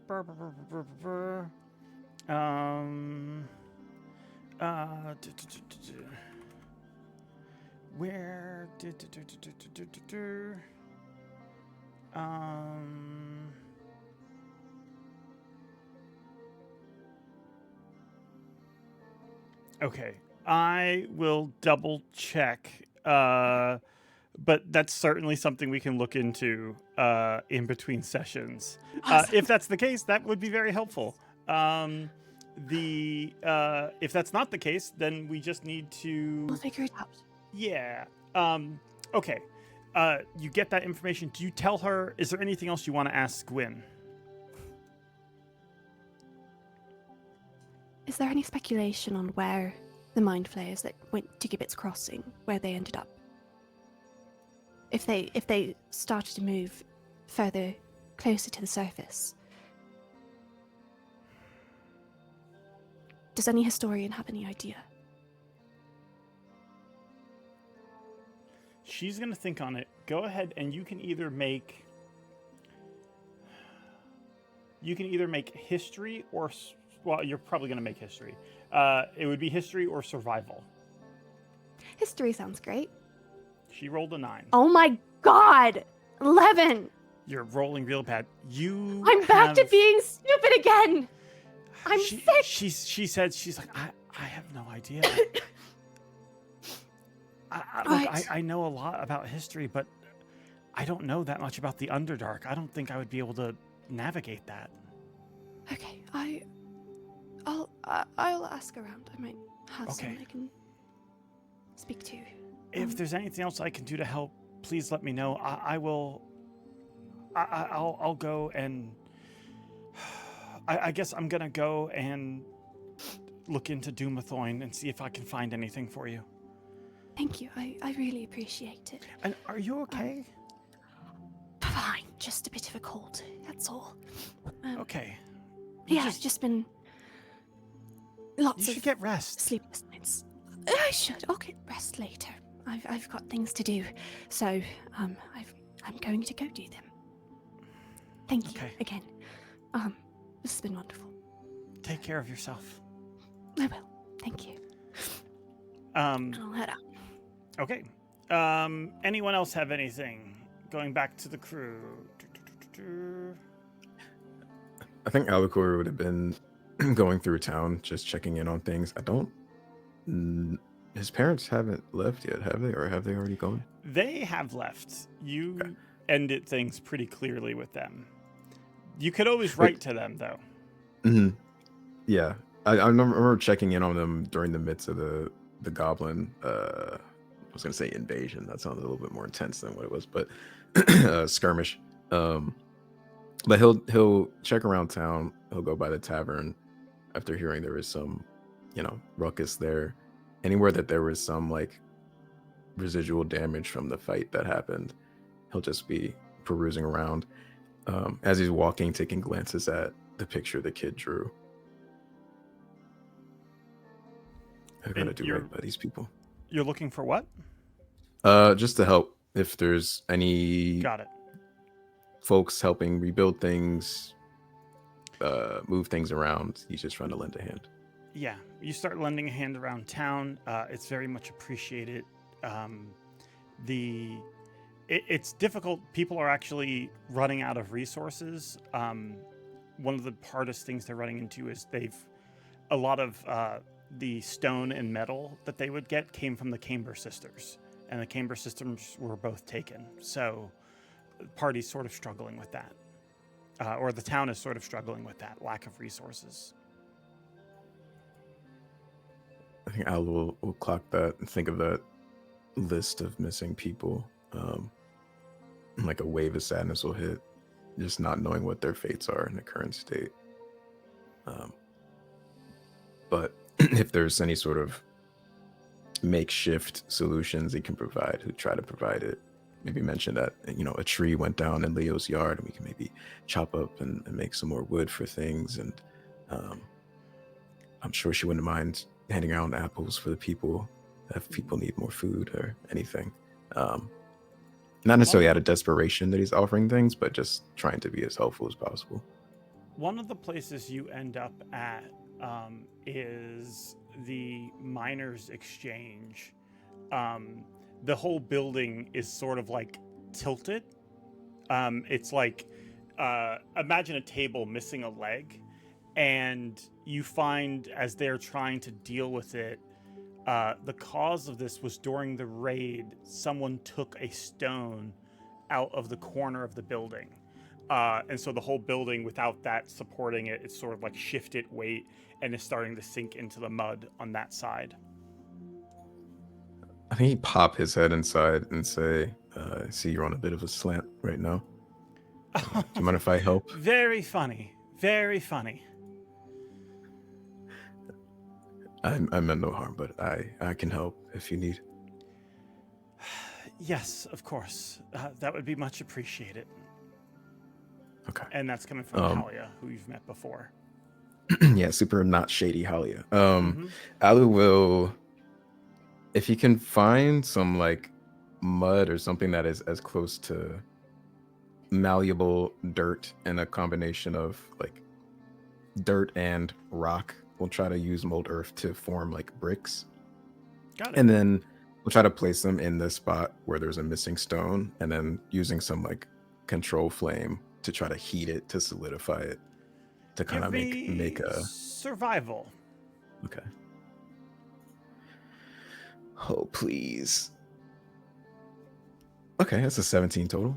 Yeah, you do this. You sort of get some stone together and some mud, and in heating it, you dry it all out until it becomes more solid, and you are able to sort of stop the building from tilting any further, and sort of get it into a more. It's not quite right, but it's better than it was before you got here. Well, thank you. Appreciate that. Of course. I suppose I have some news for you in a way. Our hypothetical conversation around a particular individual that you might have wanted.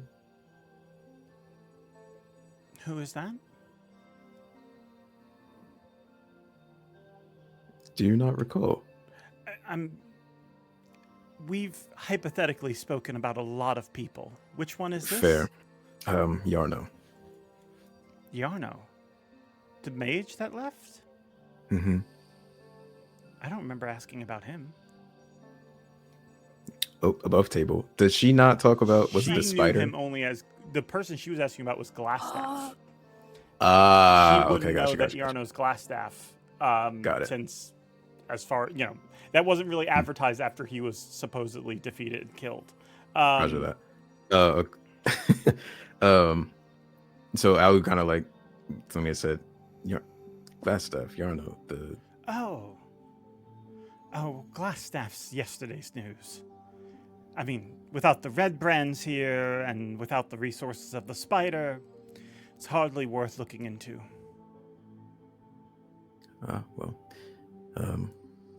Shame then. But yeah, I thought I'd let you know. He is in deep in his own regard, but glad your business is all sorted, I suppose. And how about you? How is your business doing? What do you know of my business? He tilts his head to the side. Well, one of your friends seemed to mention the pale one and the one with the headaches all the time. They mentioned something about devils at play. Now, it's either you or it's the taller, angry one. I definitely don't think it's, unless it's not the small one, is it? With the pink dress? If the door isn't closed to this shop, Alu closes it. And walks back to Halia. It gets kind of close. How do you know any of this? I only know what your friends mentioned. Hypothetically, that someone they knew was dealing with devil problems. His eyes narrow.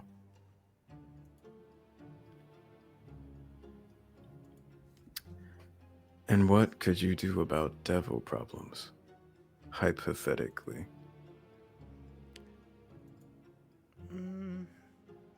Well, depends on what kind of problems you're having. Do you care to share?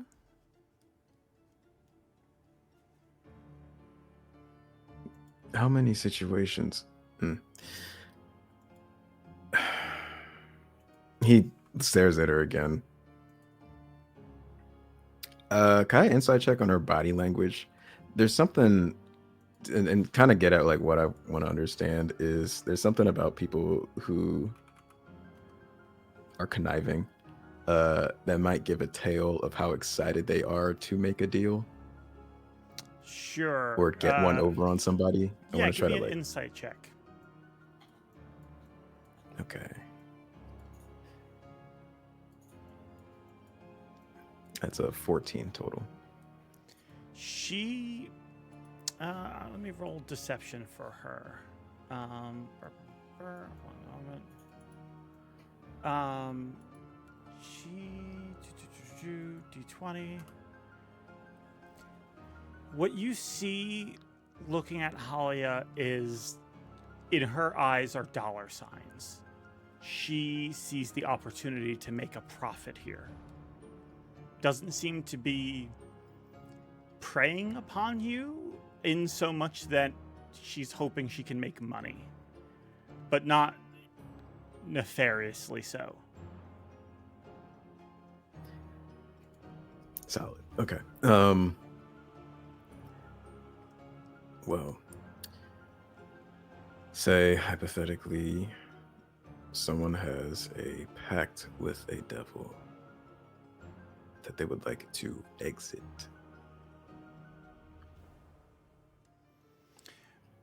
Well, for that, you would need to first have your contract. Do you have it in writing? Not on hand, no. The first thing you would want to do is get your contract in writing. Examine it for any loopholes, though I will warn you, devils are notoriously good at covering those up. If there is a loophole, it may also be in their favor. Now, what kind of contract do you think you have? Do I think I have? Pact Insidious or Pact Certain? What's the difference? Well, a Pact Certain is more straightforward. You get X, Y, and Z, they get your soul. Do you have something like that? It was more so I get to live again and they get 9 favors. Oh, that's a Pact Insidious. Interesting. What does that mean? Well, it means they're investing long term. They're hoping to reap quite a bit from you. I do have something that can help. I mentioned it to your friends. They weren't keen to jump on it, but perhaps you, having your feet in the fire, might be more so. And they go, and give me one moment. They go and pull out a large coin.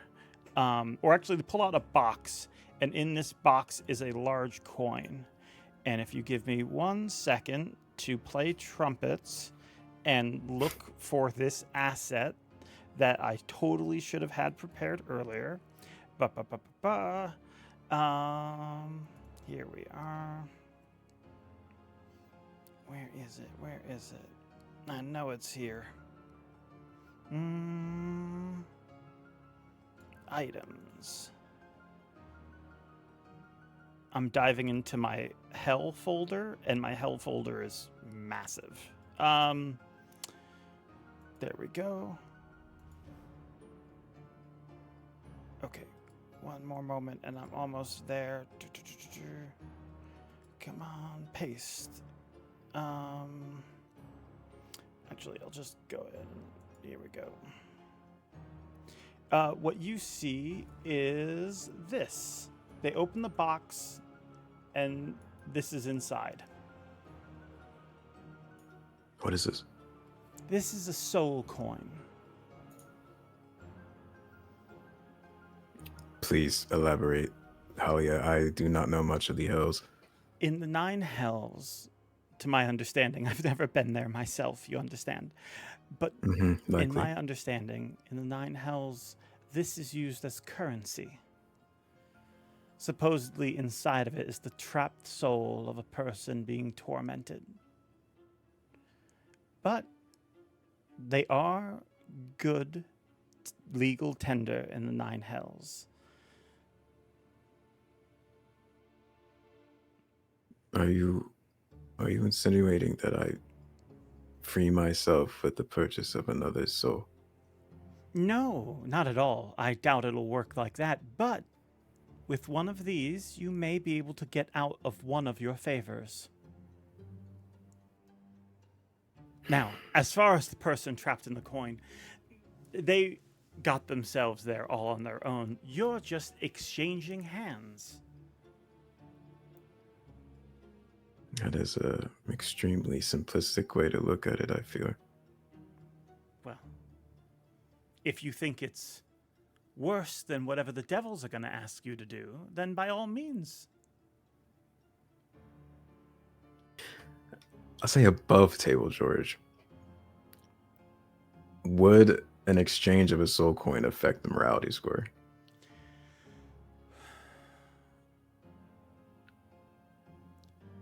That highly depends on the soul that's in this coin and how much you know about it. Give me an insight check. Roger that. That was scary. 22 total. You think if you know that a good person is in this coin and you exchange it to a devil, that will definitely hurt your morality score. But Okay. you also know that without that knowledge, exchanging it, again, it depends on what they're doing. Legal trades with the devil isn't a good thing, but it's a lot less harmful than some of the things you may be asked to do.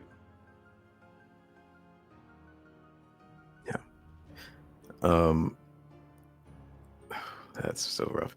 Alu will look to Halia. And you just have this? I was able to get my hands on it. One of our couriers ended up dealing with the devil, and they were able to get this off of them without them noticing. The courier's dead now, by the way, but that's irrelevant. Likely. He kind of like squints his eyes. Thank you for the information. I think I will pass on this.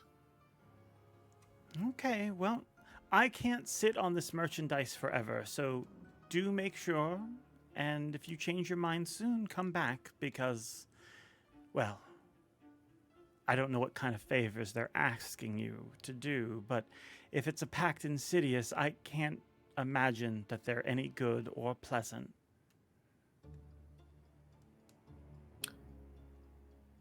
And what do you know of people who do not fulfill on their favors? Well, every devil is different. There's always a consequence, though.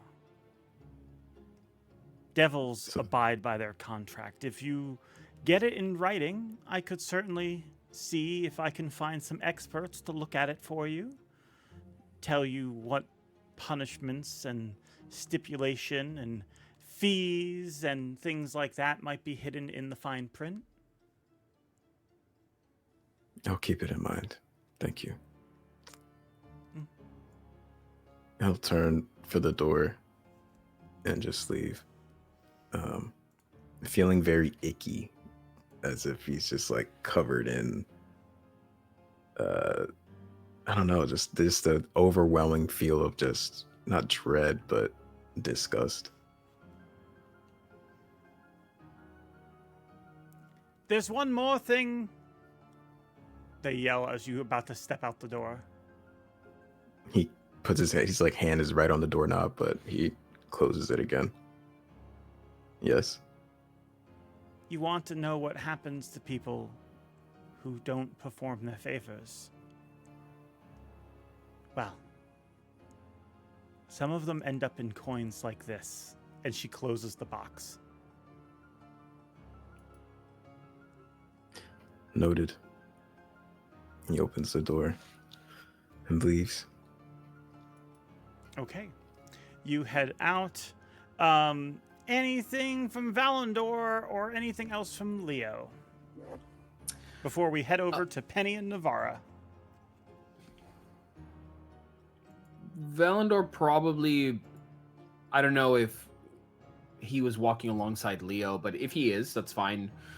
If anything, he would have just kind of been like helping out wherever, and then every now and then just try to see if he can catch some like bulletin board and see if there's like a sign there, or if the sign that he took was replaced, or just, but not making a point to make it noticeable that that's what he's doing, but he's just kind of keeping an eye out. Yeah, the only place that you would see these kind of things would be either in the Stonehill Inn or more likely at Town Speakers Hall or Town Masters Hall. But you haven't seen anything new go up anytime recently. Cool. Yeah, then I would say not really anything unless Leo, there's anything you would like to do, but I mean, I would say I'm good on my end. Yeah, I think I'm also good. Just gonna go home. I think I will go home. Still not doing the power nap, but now I have a new thing to research. Two things. Want to read into Dumathoin, and I also want to pull out some old language books on Celestial and just see like if I can figure out any sort of connection on why maybe Penny would know it and unknowingly know it. So that's my new reading task. Anything to avoid going to sleep and doing a nap. Because I'm fine. I'm fine. I'm fine. Your religion check is tied to intelligence, correct? Is it? Just Is double it? Yes, it is. Okay. Sometimes for clerics, I'll switch it to wisdom because it makes more sense that they're good at it. Yeah. Go ahead and give me a religion check then. As you dig into the books. 13. Celestial is said to be spoken by all forms of heavenly actors. Certainly lawful good, neutral good, and chaotic good gods know how to speak Celestial, and often their servants, which it ranges various different amounts. Give me one more religion check to just see if you pick up on one small thing that's in this book you're reading. No, that's a 12. 12. Essentially, it infers that anyone of celestial descent may be capable of knowing these things. But more than that, you don't know what that means. So, you sigh and wonder how Penny's doing somewhere out in the world. Meanwhile, out there, Penny and Navarra, you're traveling along the plains. How are both of you doing? Anything you guys are talking about or discussing during that time? They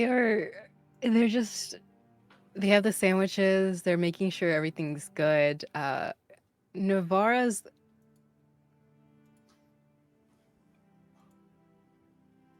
just like how Val asked, avoiding any questions of how, like, who is Lucifer and things like that. Just so they're just like, Um, well, good day we have here, you know.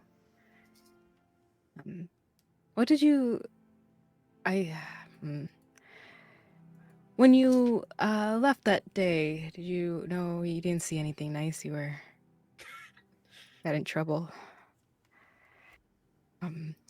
Oh, look, I have dog. Oh, no, you don't know that I left dog. You left dog? What? No, I wanted them to guard the area that you left so that you knew that I was there Oh, okay. if you had come back. But look, still here. That's good that he's safe and didn't get rained on. It looks like it's going to rain. I look up at the sky. Is it any better now that we've like made it a good chunk of a way out of town? The weather's not It different. becomes night, but as you guys travel and rest the next day, I don't know why it keeps doing that. Next day, it does look much better than it did in Pretty. Phandalin. Huh. Oh, it doesn't look like it's going to rain actually. Both of you make a you can insight or constitution. What am I better at?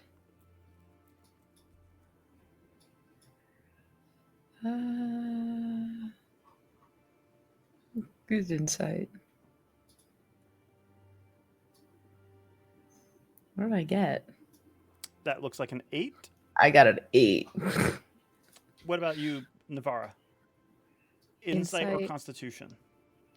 It's fine. 22. Damn. Navara, you Finally. feel slightly better. Like there's like a weight off your shoulders getting out of Phandalin. You have like this creeping feeling, like this passing desire to just keep riding the wagon and never look back.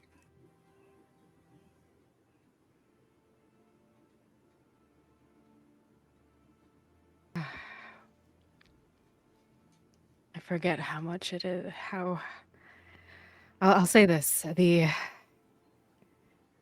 one thing about traveling I didn't think I would love is stepping away from something you're so comfortable in. I thought after leaving the grove, the first thing I would do is go back, but I guess they're just like looking back at Phandalin and like, just nice to walk outside. I mean, I've never really been, I don't remember if I've been too far out of Phandalin, but getting to see everything around is really interesting. Even when we went to the weird place with all the plants, with the dragon, it smelled cool, yes. but it was still really cool to go see. Yeah, it was still under the jurisdiction, I don't know, of the grove, but Is the grove it was pretty? nice. It is in some areas. It was. There was this great tree. One you would love. The canopy of it, you could literally climb up. Almost, it feels like you're in a whole other city. That's mostly where I remember seeing Alucor the most of the time. Oh, did you? Okay, there are these things called tree houses, and there aren't big enough trees in our area. Did you live in one, or did you have them? Because that seems like the perfect place, and also because Alucor also lives in the woods too. I feel like he'd really like one, but I don't. He lives in a shack right now. Maybe he likes the shack more. If there are natural homes you could make with, or fell trees that you could take the wood from, I could see Alucor staying in a tree shack. I think he would like that. After the fire, there were many number of trees that many of the druids were close with, and I'm sure he would want to see them. But I myself know I actually grew in the community outside of it. I my father's had like this small spot, but it was more of a community, so our food was everyone's food and our service was to everyone in the grove. um, so you kind of grew up in everyone's yard. That sounds fun. Is It it was. Alacor seemed kind of sad when you first got here, and I know that something happened, the fire and everything. Is it gonna get better, or is it ruined now? Because it sounds pretty, and I'd want to go see it.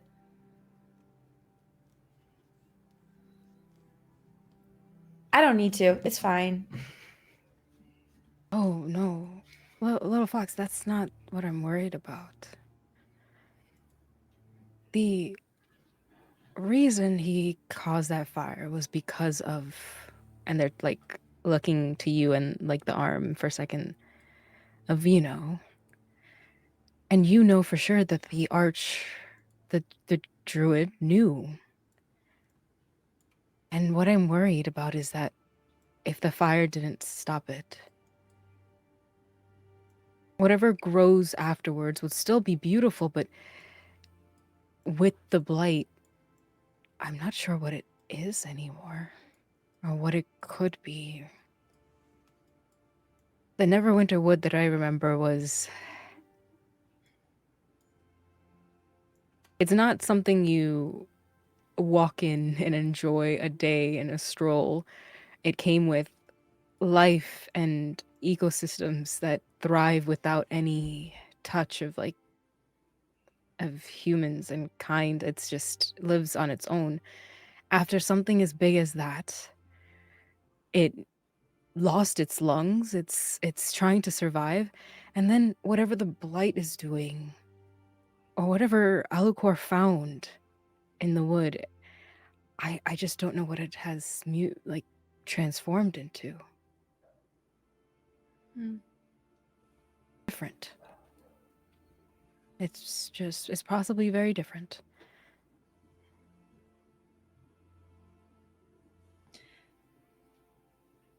Different can be good. Yeah. Even if we do go back, I do have to introduce you to a couple of people. We have the games in the backyard that my father's built, and a swing. There's also a small tree with a little burrow. There are little claw marks on it, though, when I first started shifting and I didn't understand what I was doing. So, but not a tree house, but a burrow for sure that you could see. I can't wait. You guys share this moment, and Navarra mentioning their past, and sort of Penny, you're probably listening to this, and it's hard to picture because you don't have a past to compare it to. But as you guys think on that, you approach these crumbling ruins over the crest of a low ridge. You see what looks like an old watchtower that has crumbled to bits, and around it are mounds of rubble enclosing a small courtyard. In the courtyard, you see a colorful red and white tent, but there's no one else in sight. This, somewhere a part of this, and you probably can spot as you're approaching it over the hills, there is a small well inside, but this place is the old owl well. Pulling up, do you guys get out to inspect? Do we hear anyone? Give me perception checks.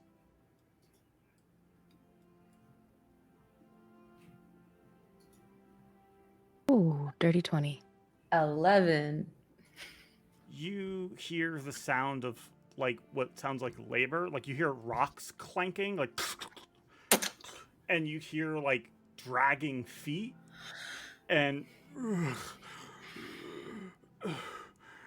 like very labored breaths coming from this collapsed tower portion. And I just realized I have art of this place and I haven't been showing it. One moment. Ooh. Where are we? Here we are. Put sugar and spice very far away from what we have witnessed. I kiss them on the forehead. You're gonna have a sister. She's a little bit shorter than you, but you're gonna love her. And she lost her dad, but you're gonna get to hang out with her, and it's going to be fine. I might have to steal her. It's not illegal. It's borrowing, and eventually she can go visit back if she wants to. I don't think she will though, because we have the best setup at home. Right? What you see is one moment. Nope, that's not what I meant to do. There we go. You see this. Let me just move you guys out of the way. So you see where there's like a circular part of the ruins next to Navarra. That's where you hear this labor coming from. Should we go say hi? All right. But when they say, let's say hi, as if they're calling their glaive hi. All right. Do you want to go first? Do you want me to go first? Yeah. Of course, we're just getting a spell book. And they're fine. And kind of stepping forward to take charge. As you step forward, the first thing that hits you is the stench. As you get closer, you can smell the smell of rot and decay. And you find yourself standing here.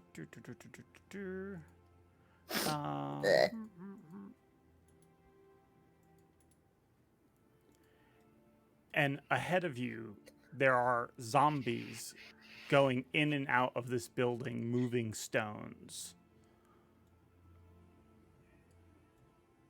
Who's in the tent? Yeah, that's the tent right there. Do they notice us, the zombies? They seem to be just working. You haven't gotten close enough to draw their attention. Could we sneak closer? Sure. Give me one moment. Let's do that. Yeah. Give me stealth checks. Where's my stealth? Yes. Oh, the paladin. Let's go. Paladin with an 18. Thank you. God bless you. And you don't have disadvantage? 7. I have medium armor. 23. Okay. You guys sneak forward, and the zombies don't seem to notice you as they keep moving things back and forth, carrying stones out of here. It's like they're clearing out the well.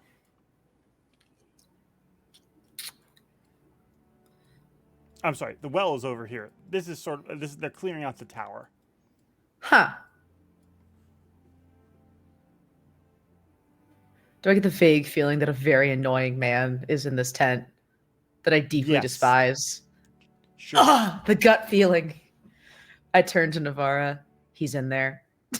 Should we set fire to it? No, that's bad. A whole array of expressions on Navarro's face going like, he? What? Huh? Wait. The one. Who? Stick man. Stick man. Glass stick boy. Oh, no, wait. Oh, the glass hole? Yeah. Got it. Yeah. Ass staff. Ass. Navarro has a laugh with you. Is like, and puts out their hand out for like a silent little high five. And is like, all right, okay. Do you want to freak him out? Yes, I do. Why do they Get have him a bed here? 1, 2, 3, 4. They're like counting how many, and they're gonna go to the tent as quietly as possible. Okay. As you're counting, there's about 12 zombies. Can't you make them your friends? You did that with the big thing. I can, but I don't really know what that effect is. I barely understand it myself. And also, I could only do it with one of them. I don't know if I could do it with the rest. Hmm. You would have to. He didn't kill you guys when we were down in the caves. I don't think he'll fight us, maybe. We should say hello. We should. They just like they did walk away, but still, let's have a little bit of fun. And wherever the tent flap is, they're just. I don't know why I have the Dexter surprise motherfucker like GIF playing in my head right now, but just like surprise. They're like, well, like walk in. Give me another stealth check. Both of us or just Navarro? No, I'm not I going to mean, be you're able both- to do this well. Are you both creeping up to it? Yep. Oh, I'm kidding. 21. 21. 19. You both creep up. You get to the tent. What are you both doing as you open the tent? Like each of us have the flaps of the tent and just surprise them. I don't know what Penny would say, but they would say it with them. Penny is peeking out from behind you, dead-eyed with a vague purple halo around her head, just looking for him. Perfect. Or just praise Wow. like surprise. Like So you're both just yelling surprise? I'm saying nothing. I'm watching him as possible. yeah, Navarro will say like no, they'll say I'm just having too much fun right now. Sorry, they'll say, well. Well, as you open the tent. Give me, are you trying to intimidate? I could. I mean, well. Do it. I'm do just it. trying to get I'll what help the you. vibe is that you're trying to get across. I've got. Let's do it. Okay, let's do it. Lead into the energy. That's at 14. 14. Can I roll? I want to look spooky.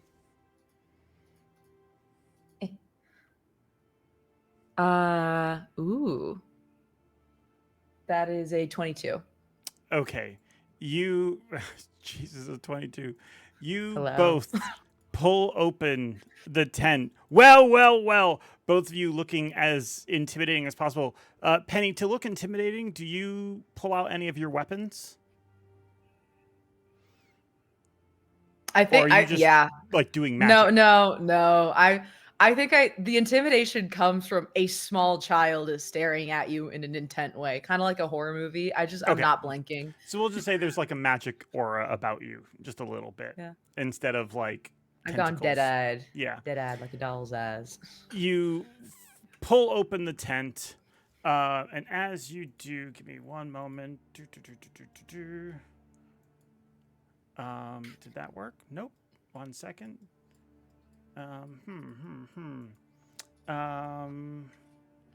Okay, I'm gonna have to just place you guys in. I'm gonna have to place one of you inside. You step inside. Oh no, it's not working. One moment.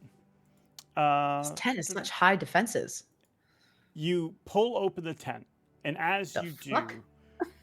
you say this, and the person inside is going to make a wisdom save, contested against your intimidation checks.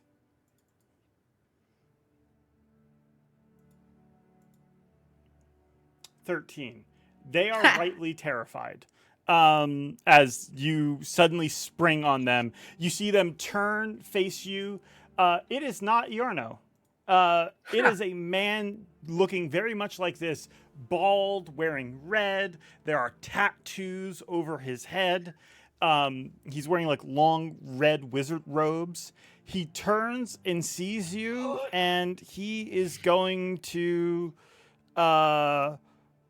in reaction to this, he is going to cast Magic Missile at 3rd level. So that's going to be 1.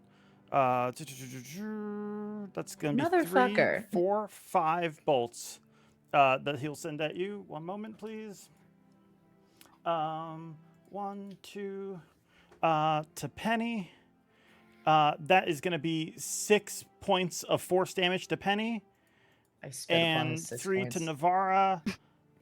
That is going to be 14 points of damage to Navara as they freak out and cast this magic missile at both of you. Boom, boom, boom, boom, boom. Oh my god! If you would like, you Dude, can roll chill. initiative.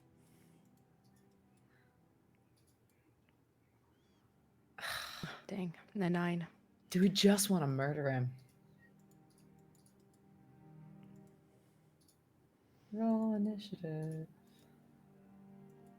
I got a 13 total. 13. Okay. One moment. Okay. So, top of the round is that guy. We'll say he just went.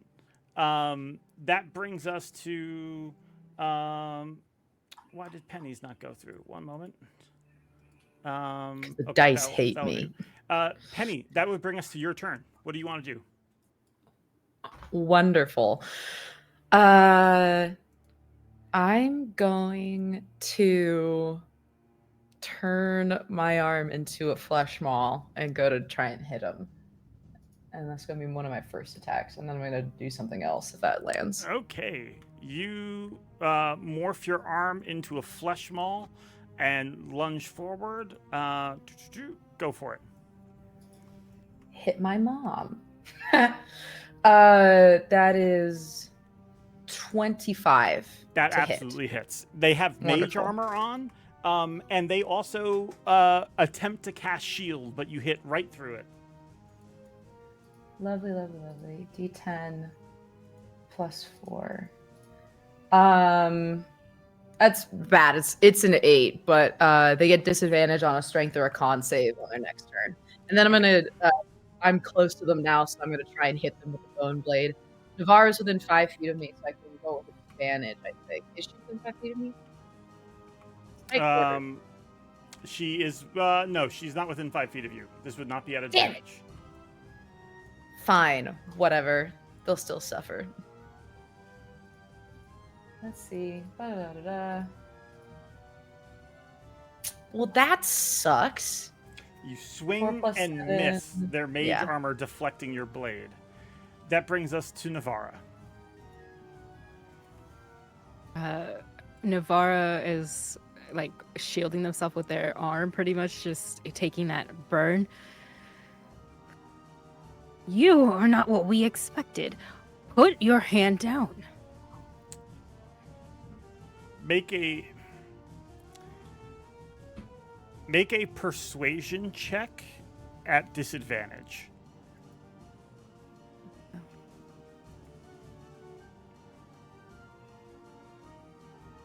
Well, that's both 7s. Do you want to hold your action, or do you want to give them time to respond to that? They just look to where Penny is, and like they give a glance to Penny's like maul, like that, and give them that like time to think it through. Okay.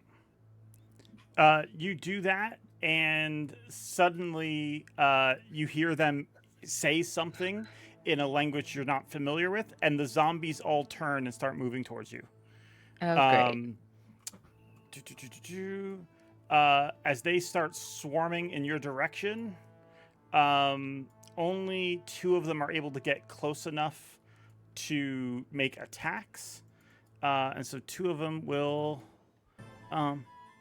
let's see. That's going to be slam, normal, Get close to me so I have advantage. 20. Wait, no. Yeah, I'll And a definitely 6. move closer. That's 7 damage to you, Navara.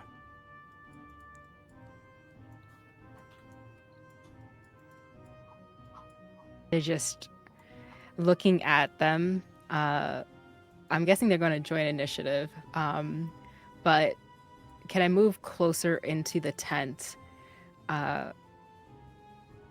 Okay, great.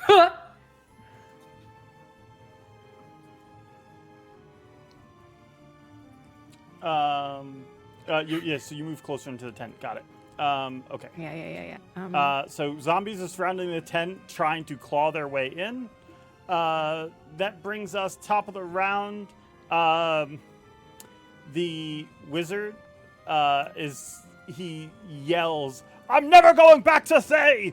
And he misty steps out. We don't know Thay. Who the fuck's they? If you broke up with Thay, then that's fine. Who are they? Make persuasion checks, both of you at disadvantage. Persuasion.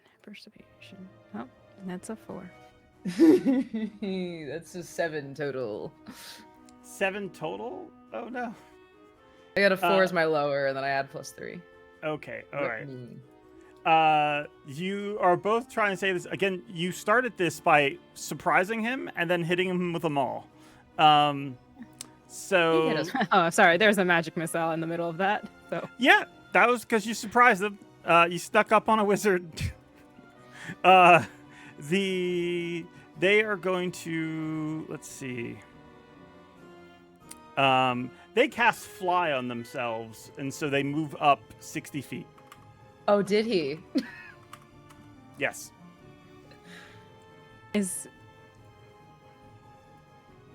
That brings us to Penny's turn.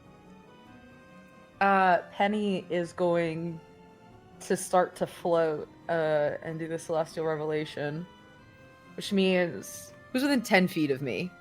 Are there any enemies that are within 10 feet of me? Zombies? If you step out, yeah, there could be a whole bunch of enemies within 10 feet of you. Can I, if I take the disengage as a bonus action, can I fly all the way up to that guy? Yeah. And just avoid the zombies? Yeah, are you doing your Celestial Revelation next to them? Yeah. Okay, what does That's that the do? hope.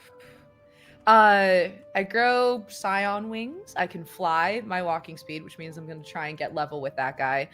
Enemies within 10 feet must make a charisma save, DC 14. Okay. Charisma It's save only within or 10 what feet. happens? Or they become afraid of me. Okay. Yeah, got it. Charisma save. I'm just going to roll one. That's a nat 1. Okay. They all fail. They are terrified of you. And you said your walking speed, so that, I believe, is only... that's 30 right? feet, yes. So you are able to I get don't know 30 if feet can... closer. He went up 60 feet. Yeah. I just want to get a bit up in the air so I can try and talk to him. Sure. Yeah, Like you go fly up into the up. air, and then what? I'll do a telepathic connection or something like that. Because Okay. I think he's within range at this point. Yes. Yeah, he's within range at this point. We don't know who the Wizards of Thay are. We thought you were a man named Glassstaff, and we're sorry that we surprised you. Oopsies. Make a flat persuasion roll. Okay. You're gonna be so excited. Oh, yes, +3. It will be fine. That's a 7. A 7. I'm going to make him roll an insight check because you guys have made multiple attempts to persuade him. Let's see. Yeah. Have you ever heard of this ass staff guy? He's great. He does not know what to make of this. You have not yet convinced him. He is again terrified of you, and because you guys did spring up on him. But that brings us to Navarra. It is your turn.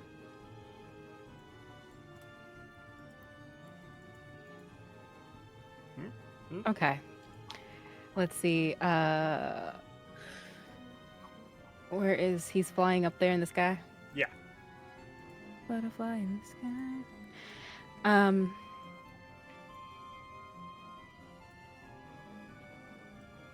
I can't reach him from here, but they're going to do as their action dreadful aspect, and to all of them except for Penny has to make a wisdom saving throw. Or what's the effect? Or they are frightened from me, and if they move more than 30 feet, it can attempt another saving throw. I'm gonna have them roll at disadvantage because they do pass on that. As they are already frightened of Penny, and so you come out and do this dreadful aspect, and fear washes over Even them. on But sort of, what's okay. the mage? The even mage, on the mage? What's the range of dreadful aspect? Oh, he's more than 60 feet, right? Yeah. I mean, He more is than 60 30. feet exactly away. Got it. Okay, no, not him. Okay, yeah. The zombies don't look affected, as they surrounding you are already frightened of Penny. Actually, let me roll for these zombies over here. I'm so nice. What's the save? It's a 13. DC 14. Oh, for her. Never mind. What was it, Navarre? 13. 13. Okay, they do save. Is there anything else you want to do on your wow. turn? Yes, there is, because how dare. Get him. Either place this, or you can use a bonus action to place this. So they're going to look up at the wizard, and they're imagining that reflection again, for a second. And like a magic, like a seal, they just like put their thumb into the air and like as if they're measuring and like turning a wheel. They place a baleful seal on them. Okay. I'm just gonna put them as marked. Got it. They're What like does that do? invisible to everyone else, but to me they appear like glowing glyphs on their body. But Okay. for now, that is what is it? I'm sorry, I'm trying to find the page. That is it for their turn. They just look to Penny. I don't know if they are one to listen, so let's take these ones out. Okay. Let's see.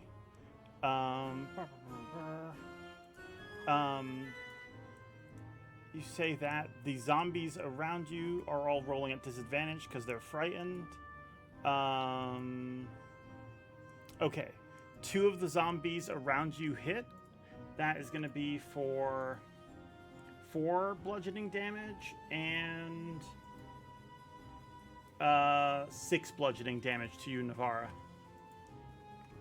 Up in the air. Oh, and then these zombies all move, trying to get near Penny, but they're unable to. While the ones on the ground are terrified and really can't move.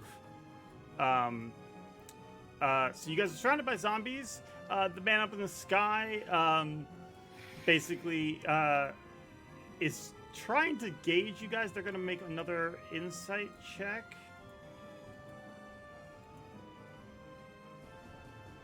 Yeah, they do not know what to make of you guys. But they have nothing that they would probably hit. They're just going to do firebolt. Let's see. That's going to be just a D20.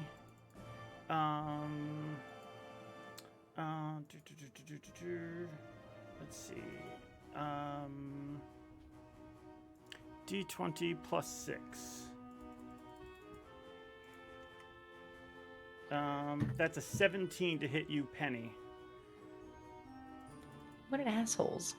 Yeah, it would hit. Well, Okay. it would meet it. So meets it beats it. That would be 2d10.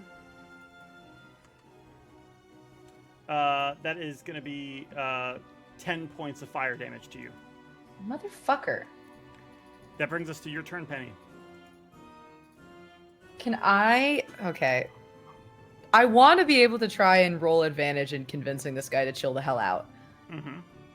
Can I use detect thoughts to try and figure out what he's afraid of so I can promise that we're the opposite of whatever that is? Because I'm assuming his immediate, what he's thinking of is that we're bad guys from the people that he does not want to be around.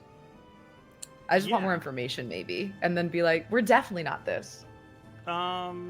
You can also, if you wanted to, you could do You could cast Friends. I've been learning a lot about people's own agency, and I've been warned by the people who I care about that might not be the best idea for long-lasting friendships. So That is I'll fair. hold off on that. That's my Sure. trump card. I also have Give command. me a insight no, check that's- to try to like pry into his mind. Come on, dog. Let me into your head. Okay. 19 on the base plus 1, unnatural 20. 19. You gather that he is here looking for an important spell book. He wants to use it to make himself stronger so he can avoid going back to Thay, where he serves an evil lich that basically could kill him at any moment. Oh, interesting. Okay. I'm gonna keep flying up so I'm level with him now. Is he still at 60 plus feet, or did he go higher? He did not go higher. Oh, thank God. So we're now having a flying conversation. You I'm fly up to his level. Shirt I'm sort gonna- of like your outfit's sort of singed by firebolt. Oh God. Look at him like, as innocent as I can sum up. Okay, we are not trying to take you back to the bad man. I don't like that. We have other people we're worried about. We thought you were a different bad man. And I like slash cut a montage of every time that Glassstaff has been awful to the party. This is who we thought you were. As You're do not. That's that, great. Penny, Oh God. you realize from reading his thoughts before that they are here for the same spell book that you guys have been sent here for. As you say, we are looking for a bad man. For a moment in his mind flashes all of the bad things he's done. Not much better than a Yarno. Well, fuck. So, how do you react to receiving that information mid-sentence? We're looking for a bat. Oh. I'm gonna baseball hit him in the head with the flesh maul. Let's see if I can knock him to the ground. Okay. Roll the Oh, hit. you're bad too. Ah. +7. Still not 5. good. 12. You miss. And as you miss, he is readying another spell. Zombies are surrounding Navara. Navara, what's your HP at? 50. I'm good. 50. And Penny, what are you at? I'm at 20. Can I take a hide action? Is there? No, I'm in the Not air. up in the air. No. I'm going. Oh. Wait, I did believe he that roll was to your be turn, scared? though. I'm even with him now. You are even level with him, yeah. What are you trying to do? Is he scared? Frightened. Oh, Is he frightened of does your me? dreadful aspect last? I think. 1 second. I think it only affects the people when you first turn it on. I It's don't like know. It's an area of effect. Yeah. I will check on that. Where I was getting to is you guys are in a tight situation. You realize now that this guy probably shouldn't have the book anyway, despite how you guys interacted with him. And we will pick up on that the next time we play. If you Motherfucker. guys are in the middle of that fight. Look, you guys got this. It's fine. I bet Navarra is gonna kill all these zombies in like 2 turns. It's fine. I would call down to Navarra and ask if I'm allowed to do things to this man's mind. And then I'm going to go. Yeah, when you did that, literally the next thing Navarro was just like flipping the glaive and like talking's done, and that was gonna be it. So Phenomenal. That's how we end the episode. Let's Is go. talking's done and Navarra getting ready to cut people down. Oh, yeah. Okay, so we will pick up on that the next time we play, which will be our season finale. That is going to be not next Sunday, but the following Sunday, the 26th. We will be back here and we will see how this battle with just Navarra and Penny goes. But hey, this is good. You guys are getting some bonding time. Cracking a few heads. Meanwhile, the other gang is in Phandelver. Are you guys having anything you're planning on doing next that you want to tell us about now? Other than studying or Avoiding naps is a big avoiding one. naps? Yep. Girl. You Okay. know, it's gonna That take makes a lot sense. more than just someone telling me to go nap for me to actually go and lay down and nap. Someone knock her out. It has to be done. Yeah, Alu and Val just like, please go to sleep. Please. Please. It's really, I'm okay. I'm feeling much better anyways. It's fine. Mhm, I don't know why you guys are so worried about me. So Really that will okay. be next Sunday, not next Sunday. That'll be the following Sunday, the 26th. We'll be back here for no naps and killing zombies, as well as our season finale. And then before that, though, we will be here this Wednesday, and I believe the following Wednesday for Fears and Fortunes. That's our other show. If you haven't seen it already, it's a show. It's a homebrew horror campaign, and it's pretty great. They have traveled out of their main city that they do all of their adventures in, and have headed out to the desert. So they're entering a new locale, but they are currently being stalked by something or someone, and they have no idea who it is. So if you want to find out who that is, check that out on Wednesday. Otherwise, thank you all for watching. Thank you for your support. You can go ahead and leave us comments on YouTube. Please subscribe and follow and all that stuff. And you can also share fan art with us on the Discord. Once again, before we go, thank you to Forgotten Adventures, who made this awesome map of the old Owl Well, which you can get for free over at FA Battle Maps on Patreon. And they also made all these awesome tokens, including this very good-looking red wizard who you guys ambushed and hit with a mace before ever talking to. But it's fine. He's bad anyway. That's all for us. Thanks for watching, and see you next time. Bye!